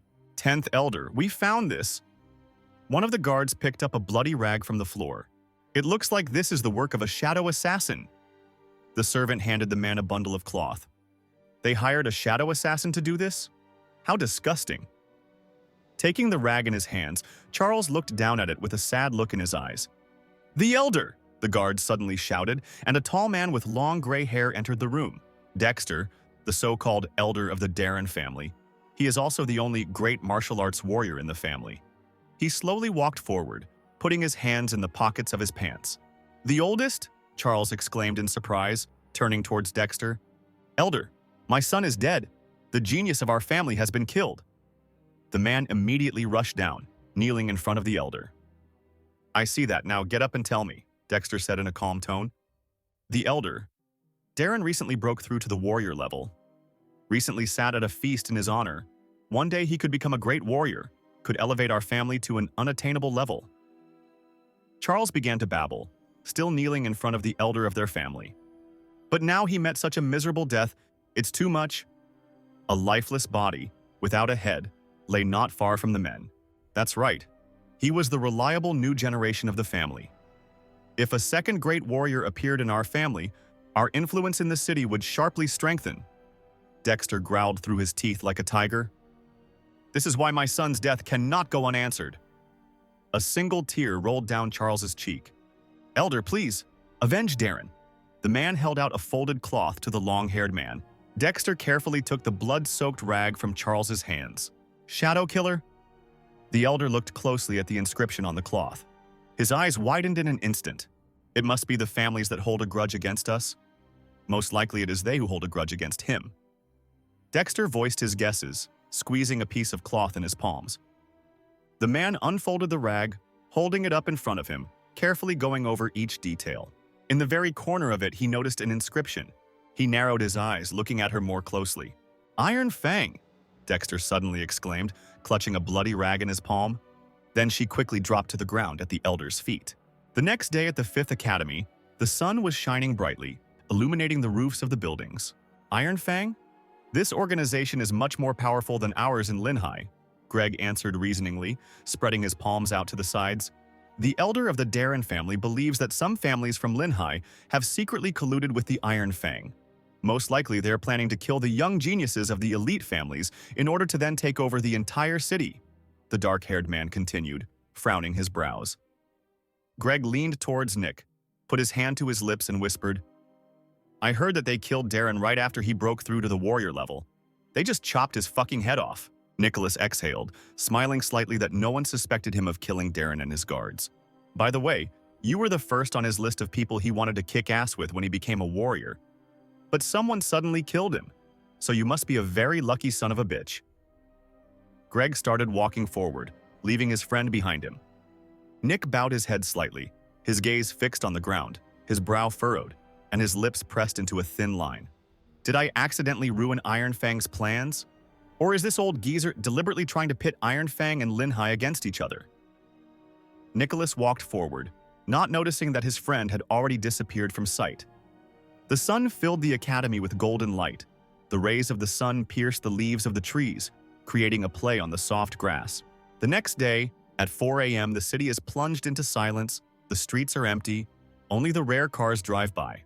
Nicholas sat up in bed, yawning sleepily. He slowly stretched, stretching his arms up. With a slight effort, he stood up on his feet, his bare feet touching the cold parquet floor. Nick, still a little sleepy, walked over to the chair where his sweatshirt was hanging. He reached for it and with one easy movement threw it over his head. He walked up to the bag lying on the table and grabbed the long handles with his nimble fingers. With slow steps, he headed towards the door of his room, which led to the corridor. Right at the entrance, he bent down to tie the laces on his sneakers. "Brother," he suddenly heard, and, raising his gaze, saw his half-asleep sister, who, rubbing her eyes, was approaching him with small steps. Sorry, I woke you up after all, Nicholas said quietly and continued lacing his shoes. Where are you going so early? Nicole looked at the dark-haired man in surprise. To the Wild Zone training, I need to get stronger as fast as possible. Nick stood up, adjusting the strap of his bag on his shoulder. But you just came back. You're leaving alone again. Maybe you won't go. Well, or at least take your friends with you, the dark-haired girl said almost in a whisper, pressing her fingers to her chin. Don't worry about me, Nicole. Just stay home and don't get involved in anything. The guy glanced back slightly, looking at her over his shoulder. The sound of feet stamping on the wooden floor could be heard. Suddenly, the girl hugged him from behind, wrapping her arms around his torso. Nicole, Nicholas said quietly, exhaling, looking down at her hands on his torso. Just coming back sooner, Nicole whispered, pressing her forehead against the guy's back. Of course, Nicholas replied, continuing to stand motionless in his sister's arms. A purple glow flashed across the desert sky like a bolt from the blue. When the boy's feet hit the ground, there was a loud sound and dust rose into the air. There are rumors that there are high-level monsters in this area. However, I can't let them notice me. With my current strength, I can only fight low-level monsters. Nick stood up, dusted off his pants, and looked around. This time, a victorious smile formed on his face, and he closed his eyes. I will become a warrior myself. Nicholas rubbed his palms together, looking down. Suddenly, the air was filled with a dull roar. The ground underfoot began to tremble, at first softly, and then with increasing force. In the distance, the guy saw two huge silhouettes grappling with each other. No. His eyes widened in surprise and his eyebrows rose. It's a monster.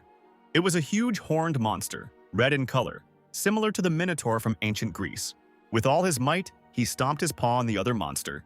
Suddenly, a status window appeared in the air and it said, Monster, Armored Ox, Blood Talent, Very Low, Defense Talent, Low. Armored Bull and Low-Level Defense Talent. Nicholas placed his index finger on his lips and used his thumb to rest his chin. Did he notice me? The guy froze in place as soon as he saw the armored bull heading towards him. The monster was rapidly approaching, breaking the silence with its powerful steps, the ground beneath its feet shaking from the heavy blows of its paws. Well then, let's begin! Without any hesitation, Nicholas threw the bag off his shoulder. She fell to the ground with a dull thud. In an instant, he turned around and, without looking back, rushed forward, leaving only dust behind him. Their eyes were fixed on each other. The monster growled, its chest rising and falling with each breath. Extending his palm, the boy summoned his red blades again. Floating like a bird in the air, Nicholas aimed his weapon straight at the monster. The armored bull's right horn hit Nick, causing him to flip over in the air several times. The guy didn't like this. He frowned and his gaze became sterner and angrier. A slightly transparent force field formed around the bull, which Nicholas hit, but it was useless. His defensive talent is impressive. The boy breathed heavily, trying his best to break through the protective dome, but it was all in vain. The armored bull growled loudly, raising his head up, thereby sending a wave of vibration that threw the dark-haired man back a couple of meters. The body crashed into the cobblestone with force. The strong blow made him close his eyes in pain. The stone cracked under the weight of his body, forming a deep dent. Well, you have a very cool skill. Nicholas smiled, revealing his snow-white teeth. A huge monster stood there, puffing, so that steam came out of his nostrils. Nick rose to his feet with renewed strength and, clutching his blades tighter, headed towards the armored bull. The monster slowly raised one of its powerful paws and began to scratch the surface, raising dust around itself. The bull leaned forward, his eyes blazing with wild determination. He suddenly lunged forward, his powerful paws hitting the ground with a loud roar, the wind whistling in his ears as he raced towards the boy, leaving behind a cloud of dust and small stones. This talent of defense, Nicholas said, still smiling. It will be mine. The guy's eyes became crazy. His pupils darkened from the desire to take possession of the monster's power. Nick also rushed forward at him with incredible speed. Hundreds of tiny sparks sparkled around his body, giving him more power. In a matter of minutes, the guy rose up, towering over the monster's head. No matter what kind of monster is in front of me, the weak spot is almost always the same. Nicholas looked at the head of the armored bull, while it opened its mouth with a loud cry, revealing sharp teeth. The dark-haired man put his hands behind his back, gripping the hilts of the blades tighter. Nicholas was determined as he headed straight into the monster's open mouth. Eyes! The bull's eyelids were wide open so the guy could easily reach the red eyes, if it weren't for the monster's protective barrier. which Nick couldn't break through with his blades. The guy clenched his teeth tighter, frowning, and a couple of drops of sweat rolled down his temple. What? I can't break through the barrier? Nicholas punched the force field again and again, but it was all a waste of time. The sharpest blade only slid along the edge of the field. Large cracks appeared on the red metal of the weapon, which sparked, indicating that it would not last long. And so it happened. The tension hung in the air, and the next time there was a deafening crack, the steel, which seemed unbreakable, broke into 100 small fragments. The guy was in shock as he watched pieces of metal fly in all directions. Out of the corner of his eye, he noticed that the monster was about to strike. The fist of the armored bull, cutting through the air, rushed straight towards Nicholas. It hits the target straight on, landing on Nicholas's pretty face. The guy winces from the painful blow, gritting his teeth. The dark-haired man flies a decent distance away from the monster. Nick hit his back again on a large rock. The boy was breathing heavily, lying among the sandy ruins and clouds of dust. This skill is protective. Nicholas clenched the second dagger in his palm. I want it. He slowly rose to his feet, clearing his throat. A status window appeared in front of him, reminding him that the copy skill cooldown was still 16 days.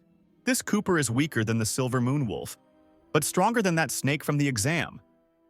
Nicholas looked at the remains of his broken blade in his hand. He's huge, so I just need to find his weak spot and attack him suddenly. The guy threw the broken blade away, so that the tip stuck into the ground. His gaze was still full of determination to obtain the armored bull skill. Nicholas decided to activate his shadow talent to be invisible to the monster. He took a couple of steps forward, and his body was enveloped in a green haze. With one jerk, he flew up, placing the entire blade on his shoulder. Like an arrow, he quickly flew towards the monster, disappearing from his field of vision. The guy, focused and determined, slowly ran the sharp end of the blade along the ground.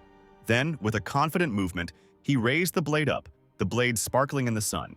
Damn, the shadow skill is incredible. The armored one didn't even realize he was being attacked, Nick shouted, but stopped in his tracks in an instant. However, even using sword skill, I can't break through this defense. Where is its weak point? The dark-haired man ran his eyes over the protective dome, and then thought. There must be some kind of loophole. He sat in the lotus position, right behind the monster, looking at its back. Nicholas drawled, looking at the armored bull's butt and tail. Oh, screw it! The protective barrier in this place is disappearing. The guy thoughtfully scratched his cheek with his fingers. Is his most vulnerable spot really his ass? I'll have to find out. Nick laughed and lowered his chin to his chest, looking at the monster from under his brows. Pushing off the ground, he flew up, using his shadow talent and speed together. The blade flashed with several thousand lightning bolts preparing to strike. The guy was rapidly picking up speed, heading towards the armored bull's anus. The metal entered the flesh with a sharp sound. Breaking through the thick crust, blue-violet blood gushed around. The bull let out a piercing cry that echoed throughout the area. Having hit his weak spot, the monster fell to the ground with a dull thud, dead. Purple blood flowed under the armored bull's body, forming a large puddle.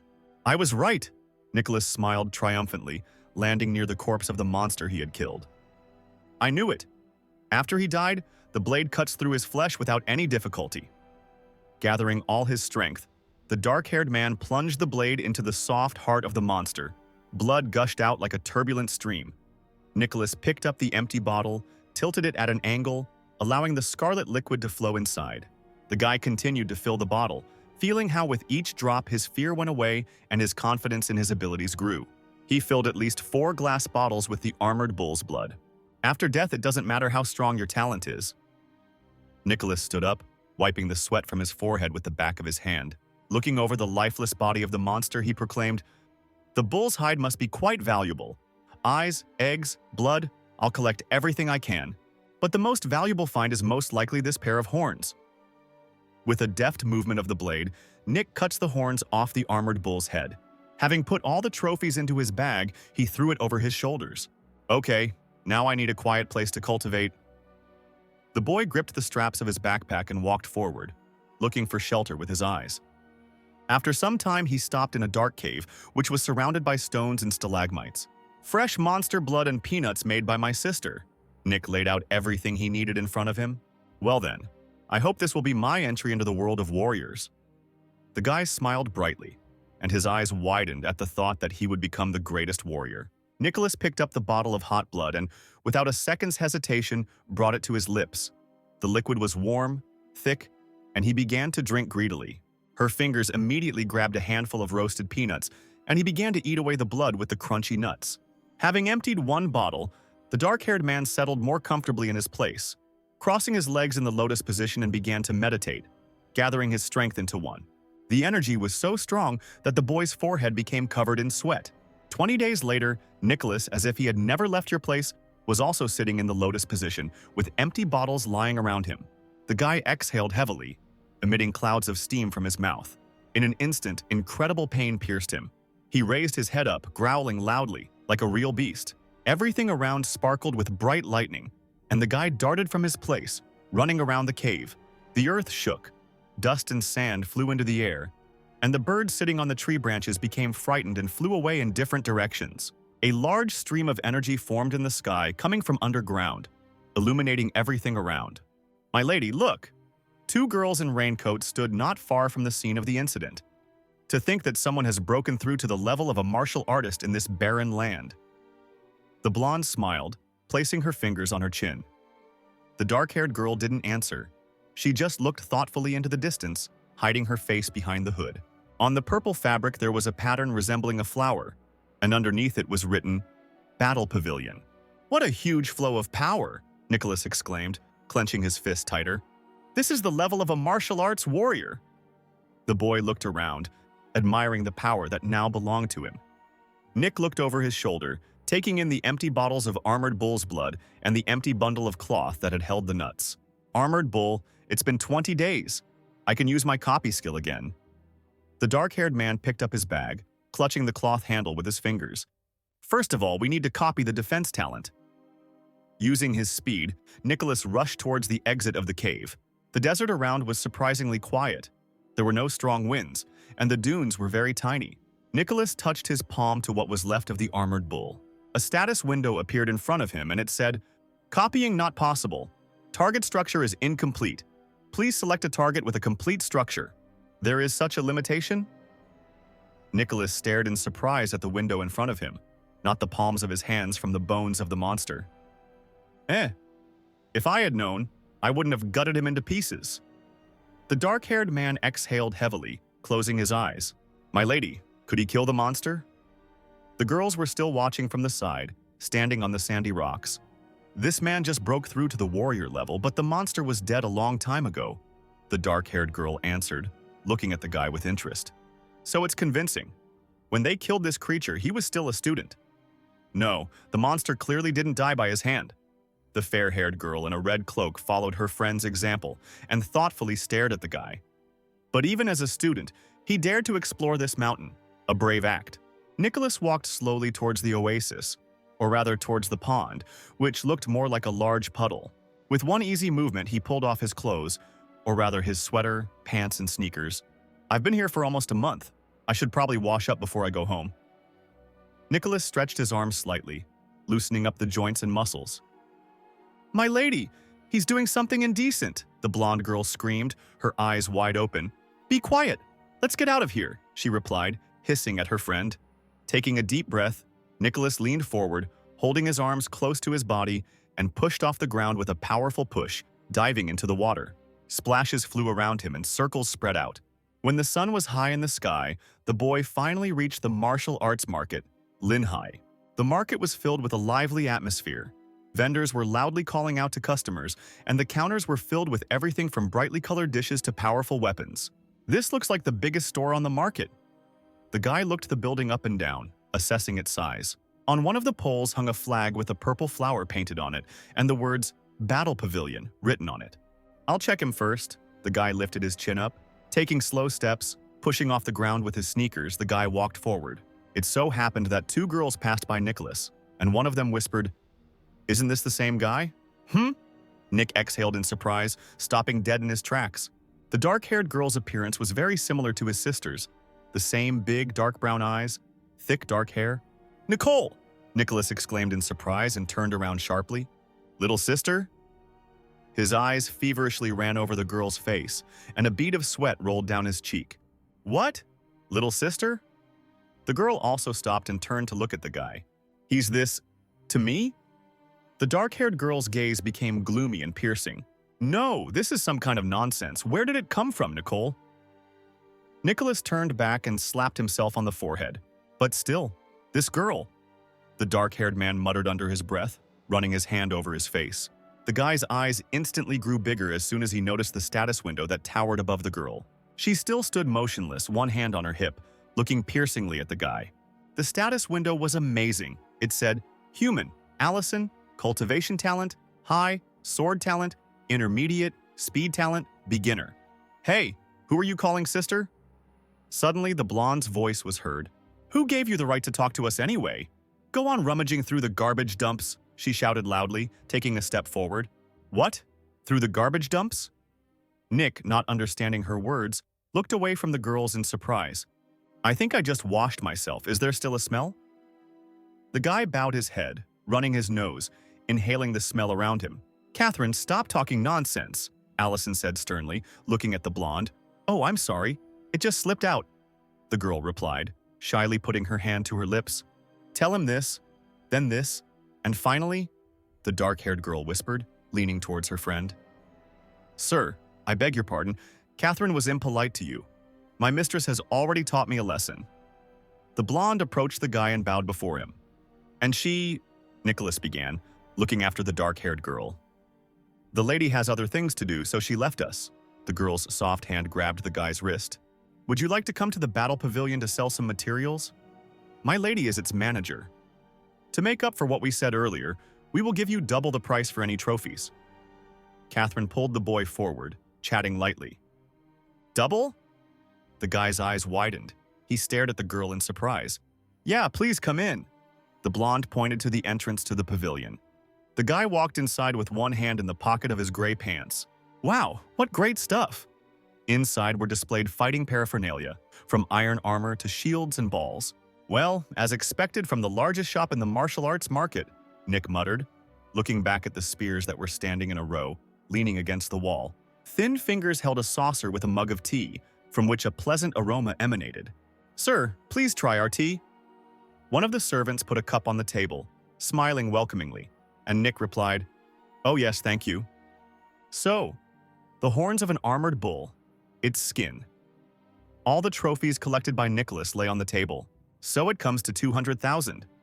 And taking into account the doubling of the amount, you earned 400,000, said the blonde, looking at the guy's loot. Nicholas cleared his throat, choking on his tea, and quickly said, Shake, shake, scratching his forehead with his fingers. Here are our cards, 100,000 each. Silver cards landed on the wooden table in front of Nick. Here you go. Catherine smiled brightly and handed the money to the guy, who calmly accepted it, replying, Thank you. When Nicole sees how much money I brought, she will definitely be happy, thought Nicholas, looking at the silver cards in his hands. And the lady also asked me to tell you that if you want to buy anything, then you will receive a 50% discount. Catherine picked up a blue booklet with a signature flower on it. If so, then I accept your offer. A smile played across Nick's face, and he took the book in his hands. Well, the prices are certainly exorbitant. It's no wonder that high-level cultivation is only available to the rich. Opening the book, the guy began to study the prices of magic items and weapons. And how can ordinary people improve themselves with such prices? Thought Nicholas, continuing to thoughtfully flip through the pages. I'll take the body strengthening technique, the monster manual, 3 bottles of mid-level monster blood, and 3 bottles of Qing Yuan solution. Let's start with these things. The dark-haired man looked up at Catherine, slamming the book shut. Okay, just a minute. The blonde walked quickly towards the shelf with jars of monster blood. And taking into account your discount, the amount is 785,000. As an apology, we will round it up in your favor and… Catherine put the suitcase with all the accessories in front of the guy. That's 700,000 for you. The girl smiled brightly, leaning her palms on the wooden counter. Here, take it. There's $1 million. Nicholas handed the girl a gold card. Here's your change, please. The blonde held her hand back, handing over the remaining money. Nicholas picked up his suitcase with the trophies, but for a moment he thought, this is all well and good, but it's unlikely that such a prestigious store would give me such favorable conditions just because of those words about garbage dumps. The dark-haired man shook his head and headed towards the exit. I'm just an ordinary poor guy. What did they see in me? It can't be. They won't say anything? His steps towards the door became slower. He extended his hand and almost grabbed the handle of the wooden door. Suddenly, I heard Catherine's shrill voice behind me. "Sir, wait!" Nicholas stopped abruptly and rolled his eyes, thinking, "Well, I knew it. It can't be that simple." "Anything else?" the guy asked in a languid voice, looking over his shoulder at the girl. "If the gentleman is not busy at the moment, our manager would like to meet with you in person." Catherine pointed her palm at the stairs leading up. The corners of the guy's lips curled up. "Sure, lead the way." Nick nodded, his black bangs falling over his eyes. The blonde pushed the door with her palm, causing it to creak open. Allison slowly brought the hot tea to her lips, but froze when she heard the piercing creak of her door. She turned her head towards the sound, smiling slightly sweetly, her back straight as a string, her knees pulled together. "Please, sir." Catherine led Nicholas into a spacious office, where everything was still made of wood. Damn, how much she looks like her sister. His heart started beating faster. The guy couldn't look away. "Let me introduce myself." Allison held out her hand. It was so fragile that it seemed that if you touched it, it would fall apart into 100 little pieces. "Allison, I'm from the land of demons." The dark-haired girl stared at the guy, who was silently looking at her with wide eyes. Nicholas came to his senses and also extended his hand for a handshake. Their hands touched. He grabbed her palm tighter, feeling the incredible strength emanating from her. The status window appeared above Allison's head again, and Nicholas saw the message. "High-level cultivation talent copied." "Nicholas, I'm from Linhai," he answered quietly and smiled at the corner of his lips, not taking his eyes off the girl's face. The clouds slowly floated past the roof of the Battle Pavilion Tavern, the wind gently swaying them, causing them to move in a slow rhythm. "Please, sit down." Allison's voice was gentle as she gestured to the chair across from her. "Thank you," Nicholas replied, creaking as he pushed his chair back. "Only VIP clients can get up here on the second floor." Allison carefully poured black tea into the cups until the liquid filled the sides of the mug, a pleasant aroma emanating from it. "But I'm just an ordinary commoner, not connected to any noble families. Why should I be a VIP client?" Nick sat down at the table and folded his arms across his chest, looking questioningly at the girl. "Yes, precisely because you are a commoner," the dark-haired girl answered quietly, holding the lid of the teapot so that it would not fall. "And not connected to those noble families in any way," she sharply raised her dark brown eyes to him. Unlike the cheerful Nicole, her gaze is simply icy. Nicholas fidgeted in place from her gaze. "Here is your tea." Catherine kindly poured the warm liquid into the guy's cup. "I'll be honest with you," Allison began, raising the mug to her lips. "When I invited you here, I personally wanted to invite you to join us." She placed a red cross on the table, in the middle of which was their signature flower, black. The metal, decorated with intricate carvings, shone brightly in the sun, its smooth surface reflecting the sun's rays. "To our martial arts hall," Allison finished, folding her arms across her chest and crossing her leg over her knee. Nicholas's eyes widened, and his sister's voice flashed through his mind. So gentle. "Brother, join the martial arts hall." They were exactly 2 copies. Even their looks were the same when they needed something. Their eyes were wide open like the cat from the cartoon Shrek. "Damn, I could never say no when she made that face." Nicholas scratched the back of his head awkwardly. "There's something I can't understand." The guy's fingers wrapped around the handle of the mug. Muhai is a huge city with incredible power. There is never a shortage of talented people in such places. He raised the cup to his lips, not taking his eyes off the young lady. "Moreover," Nick paused, taking a sip of hot tea.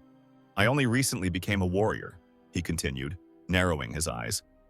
"Our city didn't become huge because—" The girl stood up from the table and stretched, kneading her shoulder blades. "We had no shortage of talented people." Allison, clicking her heels, walked to the window. "It's because we're always looking for talent." She glanced back at the guy, looking over her shoulder at him.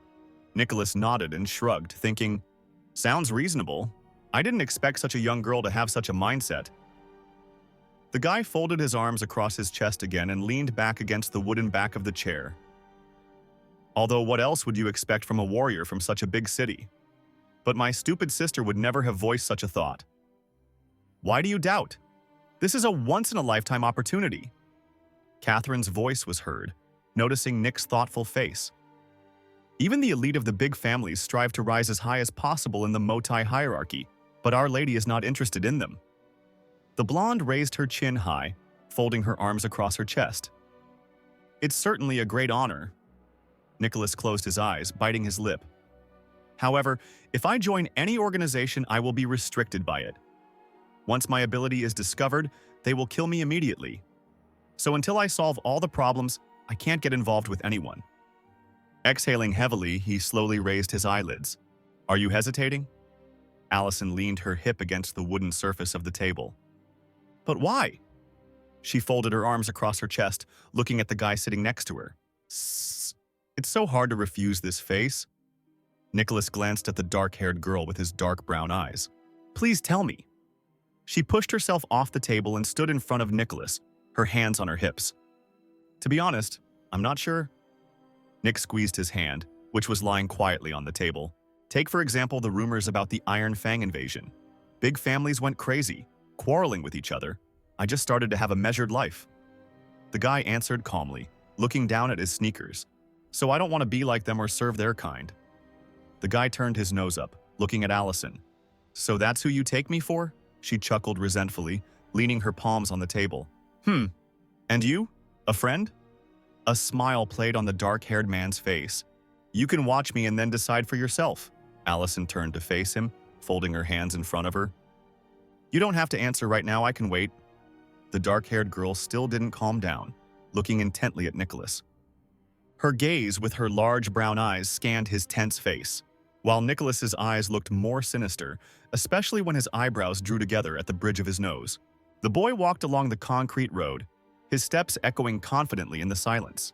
He held his red suitcase with one hand and kept the other in his jeans pocket as he walked past people to the gate. Above the gates, there was an iron coat of arms with an incomprehensible hieroglyph, which had already become quite prominent. Nicholas raised his palm and it sparkled with several blue sparks, showing his power. When warriors awaken their talents, do they remember their duty? Nick looked around, examining the men in light green uniforms. There were also women among them, but there were very few of them. Suddenly, children's laughter was heard nearby. 3 boys were chasing a soccer ball on a green field. The ball stopped with a dull thud near the black boot. "Uncle, pass me the ball, please," one of the boys shouted, looking at the 2 guards near the gate. Instead of helping, the black sole of the shoe began to fall onto the ball at a rapid speed. There was a loud explosion. The ball burst, and under the guard's foot, dust rose up, and a couple of stones flew in different directions. The boy, whose ball had just been blown up, opened his mouth in fear, and tears welled up in his eyes, while the 2 guards smiled wickedly. Nick stood on the roof of a multi-story building looking at the city drowning in gray clouds. The rain began to fall in small drops that gradually intensified. Not enough! Not high enough! I need to get even stronger! The boy thought in his head as the rain splashed his face. Suddenly, a status window appeared in front of Nick, which said, "Successfully copied high-level culmination talent. Start fusion? Yes or no?" The next day, the sun rose high in the sky, illuminating the roofs of houses. Even though the sun was shining high, the corridor in the guy's apartment was dark. The door creaked open, finally letting light into the room. "Nicole, I'm home!" Nicholas exhaled tiredly, walking into the hallway. "Brother!" the girl exclaimed, hearing her brother's voice, and turned towards the corridor. Her legs moved quickly between each other as she ran into the hallway. "You're finally back!" Nicole hugged the guy tightly, pressing her head to his chest. "It's been 3 weeks since we last saw each other, and you've matured so much." The dark-haired girl looked at her brother with admiration, stroking his chest. "Well, what's wrong with that? I became a warrior after all." The guy answered calmly and went into the living room, changing into his home clothes along the way. What? A warrior? Wow, we finally have a warrior in our family," the girl exclaimed, raising her clenched fists in delight. "This is so cool. Your parents would be so proud of you." Nicole jumped up and down, still happy for her brother. Nicholas grins as he watches his sister, sitting on the couch, waving her arms back and forth as if she were holding pom-poms. "Silly girl. Wait, your talent will awaken, and you too will become a warrior." Nicholas smiled, and his long bangs fell over his eyes. He saw his sister's status window in front of him, which was still the same as when he left. Human, Nicole, cultivation talent, low, freezing talent, newbie, not awakened. "Okay, brother warrior, you better come here." The girl's thin fingers grabbed the scissors lying on the table. "Let your little sister work on your hair." She waved the scissors in front of the boy's face as he tried to come to his senses after hearing his sister's words. "Look at your hair. You look like a bum. Since you've become a warrior, you should look the part." Nicole also took a red comb from the shelf. "Come on, sit down." Her thin palm landed on his massive shoulder. Nicholas sat down on a chair. A peignoir fell on his chest. "I'm starting," the girl responded. The guy threw back, completely trusting his sister. "Don't worry, especially since I'm the only one who knows how to do it." She smiled and got to work. Dark hair fell in chunks onto the wooden floor. Nicholas leaned forward slightly, giving his sister more space. "How quickly time flies. After our parents died, Nicole always helped me with my hair." The guy pressed his lips into a thin line as memories flooded over him. A tiny, trembling hand held the scissors. Brother, I can't," whispered little Nicole, looking at the top of the head of the same little Nicholas. "Why don't we just go to the hospital?" The girl pursed her lips and her eyebrows rose, her whole expression speaking of fear. "It's not worth spending money on treatment for such a minor wound," Nick muttered. And there really was a bump on the back of his head. "Don't worry, I'm fine. Just help me cut my hair shorter and put a bandage on the wound." One of the guy's eyes was bruised, so it was very swollen. A compress was applied to his cheek, covered with a bandage.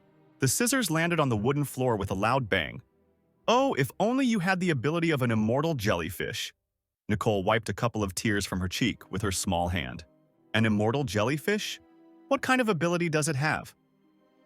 Nick looked at his sister in surprise, and she quickly replied, "Have you forgotten? You told me about it yourself. This jellyfish has the talent of recovery. After being injured, it can heal in the blink of an eye." Nicole squatted dreamily and propped her cheeks with her palms. "The usual fairy tales for children. Why did you even believe this?" Nick shouted indignantly, rolling his eyes slightly. "You can't be sure. She's real. She's real," the girl exclaimed, looking reproachfully at her brother. Okay, Nicholas agreed, patting his sister on the top of her head. He had long since realized that it was useless to argue with his sister. "I know you're worried about me. Maybe when my skill awakens, it will be a recovery talent." He lightly ruffled his sister's hair. "There will come a time when no one will be able to hurt me, and I will be able to protect you, Nicole." A smile played on the boy's face. "Fuck! Immortal jellyfish!"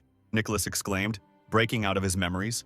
"Don't move, or all this effort will be in vain," his sister said in a commanding tone. Suddenly, the dark-haired man quickly stood up from his seat and rushed forward, while his sister stood in slight shock. "Where was the book of treasures that I recently bought?" Running to the shelf, the guy took out a hardcover book from there. Squatting down and laying out the book on the floor, he began to look for the immortal jellyfish. "Found it!" he exclaimed as soon as his eyes found the right line. "Immortal jellyfish. Underwater monster. Ability to restore. Habitat. The Dead Sea." The guy read in a whisper until he heard Nicole's words from behind. "Brother, why are you talking to yourself? It makes me feel uneasy somehow." Nicholas was silent, thinking, if I can copy the recovery talent, then I won't have to worry about the wounds I received and Nicole won't have to worry about me all the time. "The immortal jellyfish? You told me about it when I was a kid, didn't you?" The dark-haired girl glanced at the book over her brother's shoulder. "A fairy tale for children, as far as I remember?" The girl wrinkled her nose, folding her arms across her chest. "No!" Nick slammed the book shut. "It turns out this fairy tale is real." He looked at his sister, smiling at the corner of his lips. "Well, that's good. Now get over here so I can finish the haircut." And again that commanding tone of the sister, to which the guy couldn't say no. After some time, the haircut was finished, and the guy was walking around the room reading a book. Warriors the ability to improve their body through strengthening techniques. First, a warrior hardens his skin, then his muscles, and finally the last stage is strengthening his bones.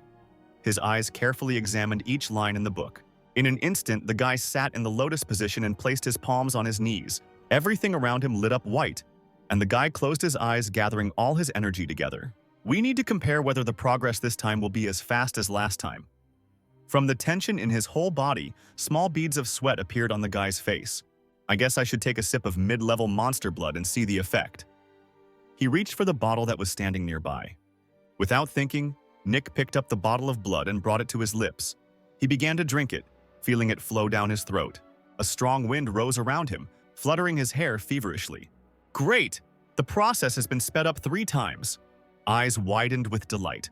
When the cooldown on my ability wears off, I'll head to the Dead Sea. But for now, I need to focus on cultivation. The guy exhaled deeply and settled more comfortably on the floor. The status window showed that the copy skill rollback would only occur after 30 days. We need to find the immortal jellyfish and copy the recovery talent. A wicked smile formed on his face. Surprisingly, the battle pavilion was quiet. People were leisurely strolling along the tents with goods. Nicholas's hand pushed the door open with a creak. He walked slowly into the battle pavilion. "Welcome." Catherine turned to the sound of the door opening, smiling. Nick stopped, looking around. "It's him." The blonde was surprised to see the guy again. "That garbage man."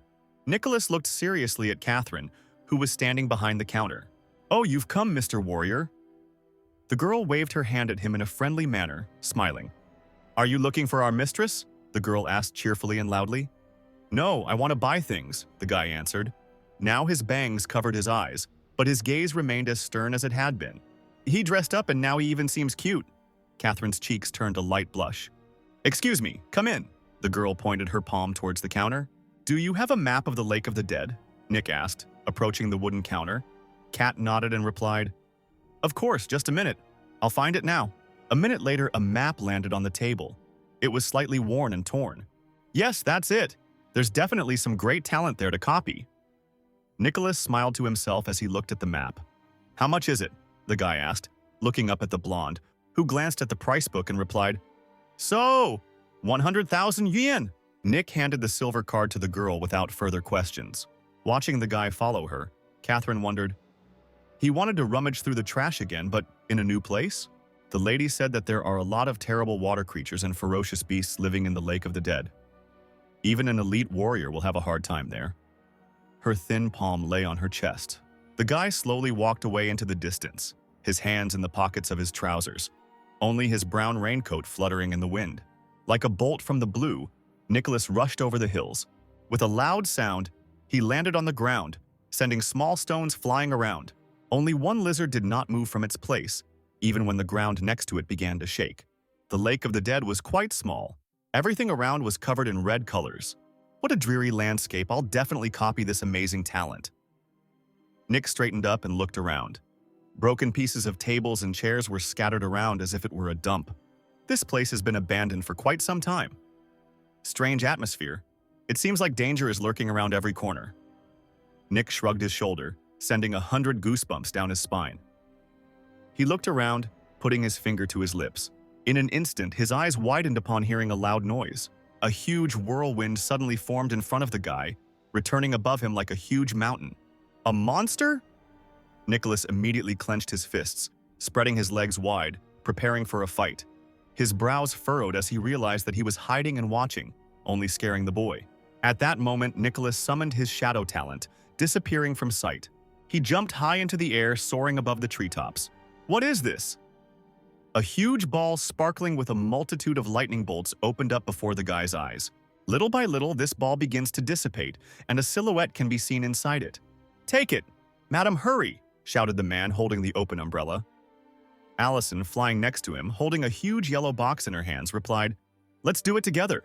"Is it her?" Nick's pupils narrowed instantly upon hearing the dark-haired girl's voice. A huge monster emerged from the depths of the lake, opening its mouth, ready to swallow the man and the young lady. It's too late. The gray-haired man closed his eyes, either because he was scared or because drops of water were falling on his face. The monster's mouth closed, but Allison and her warrior managed to fly a decent distance away, saving their lives.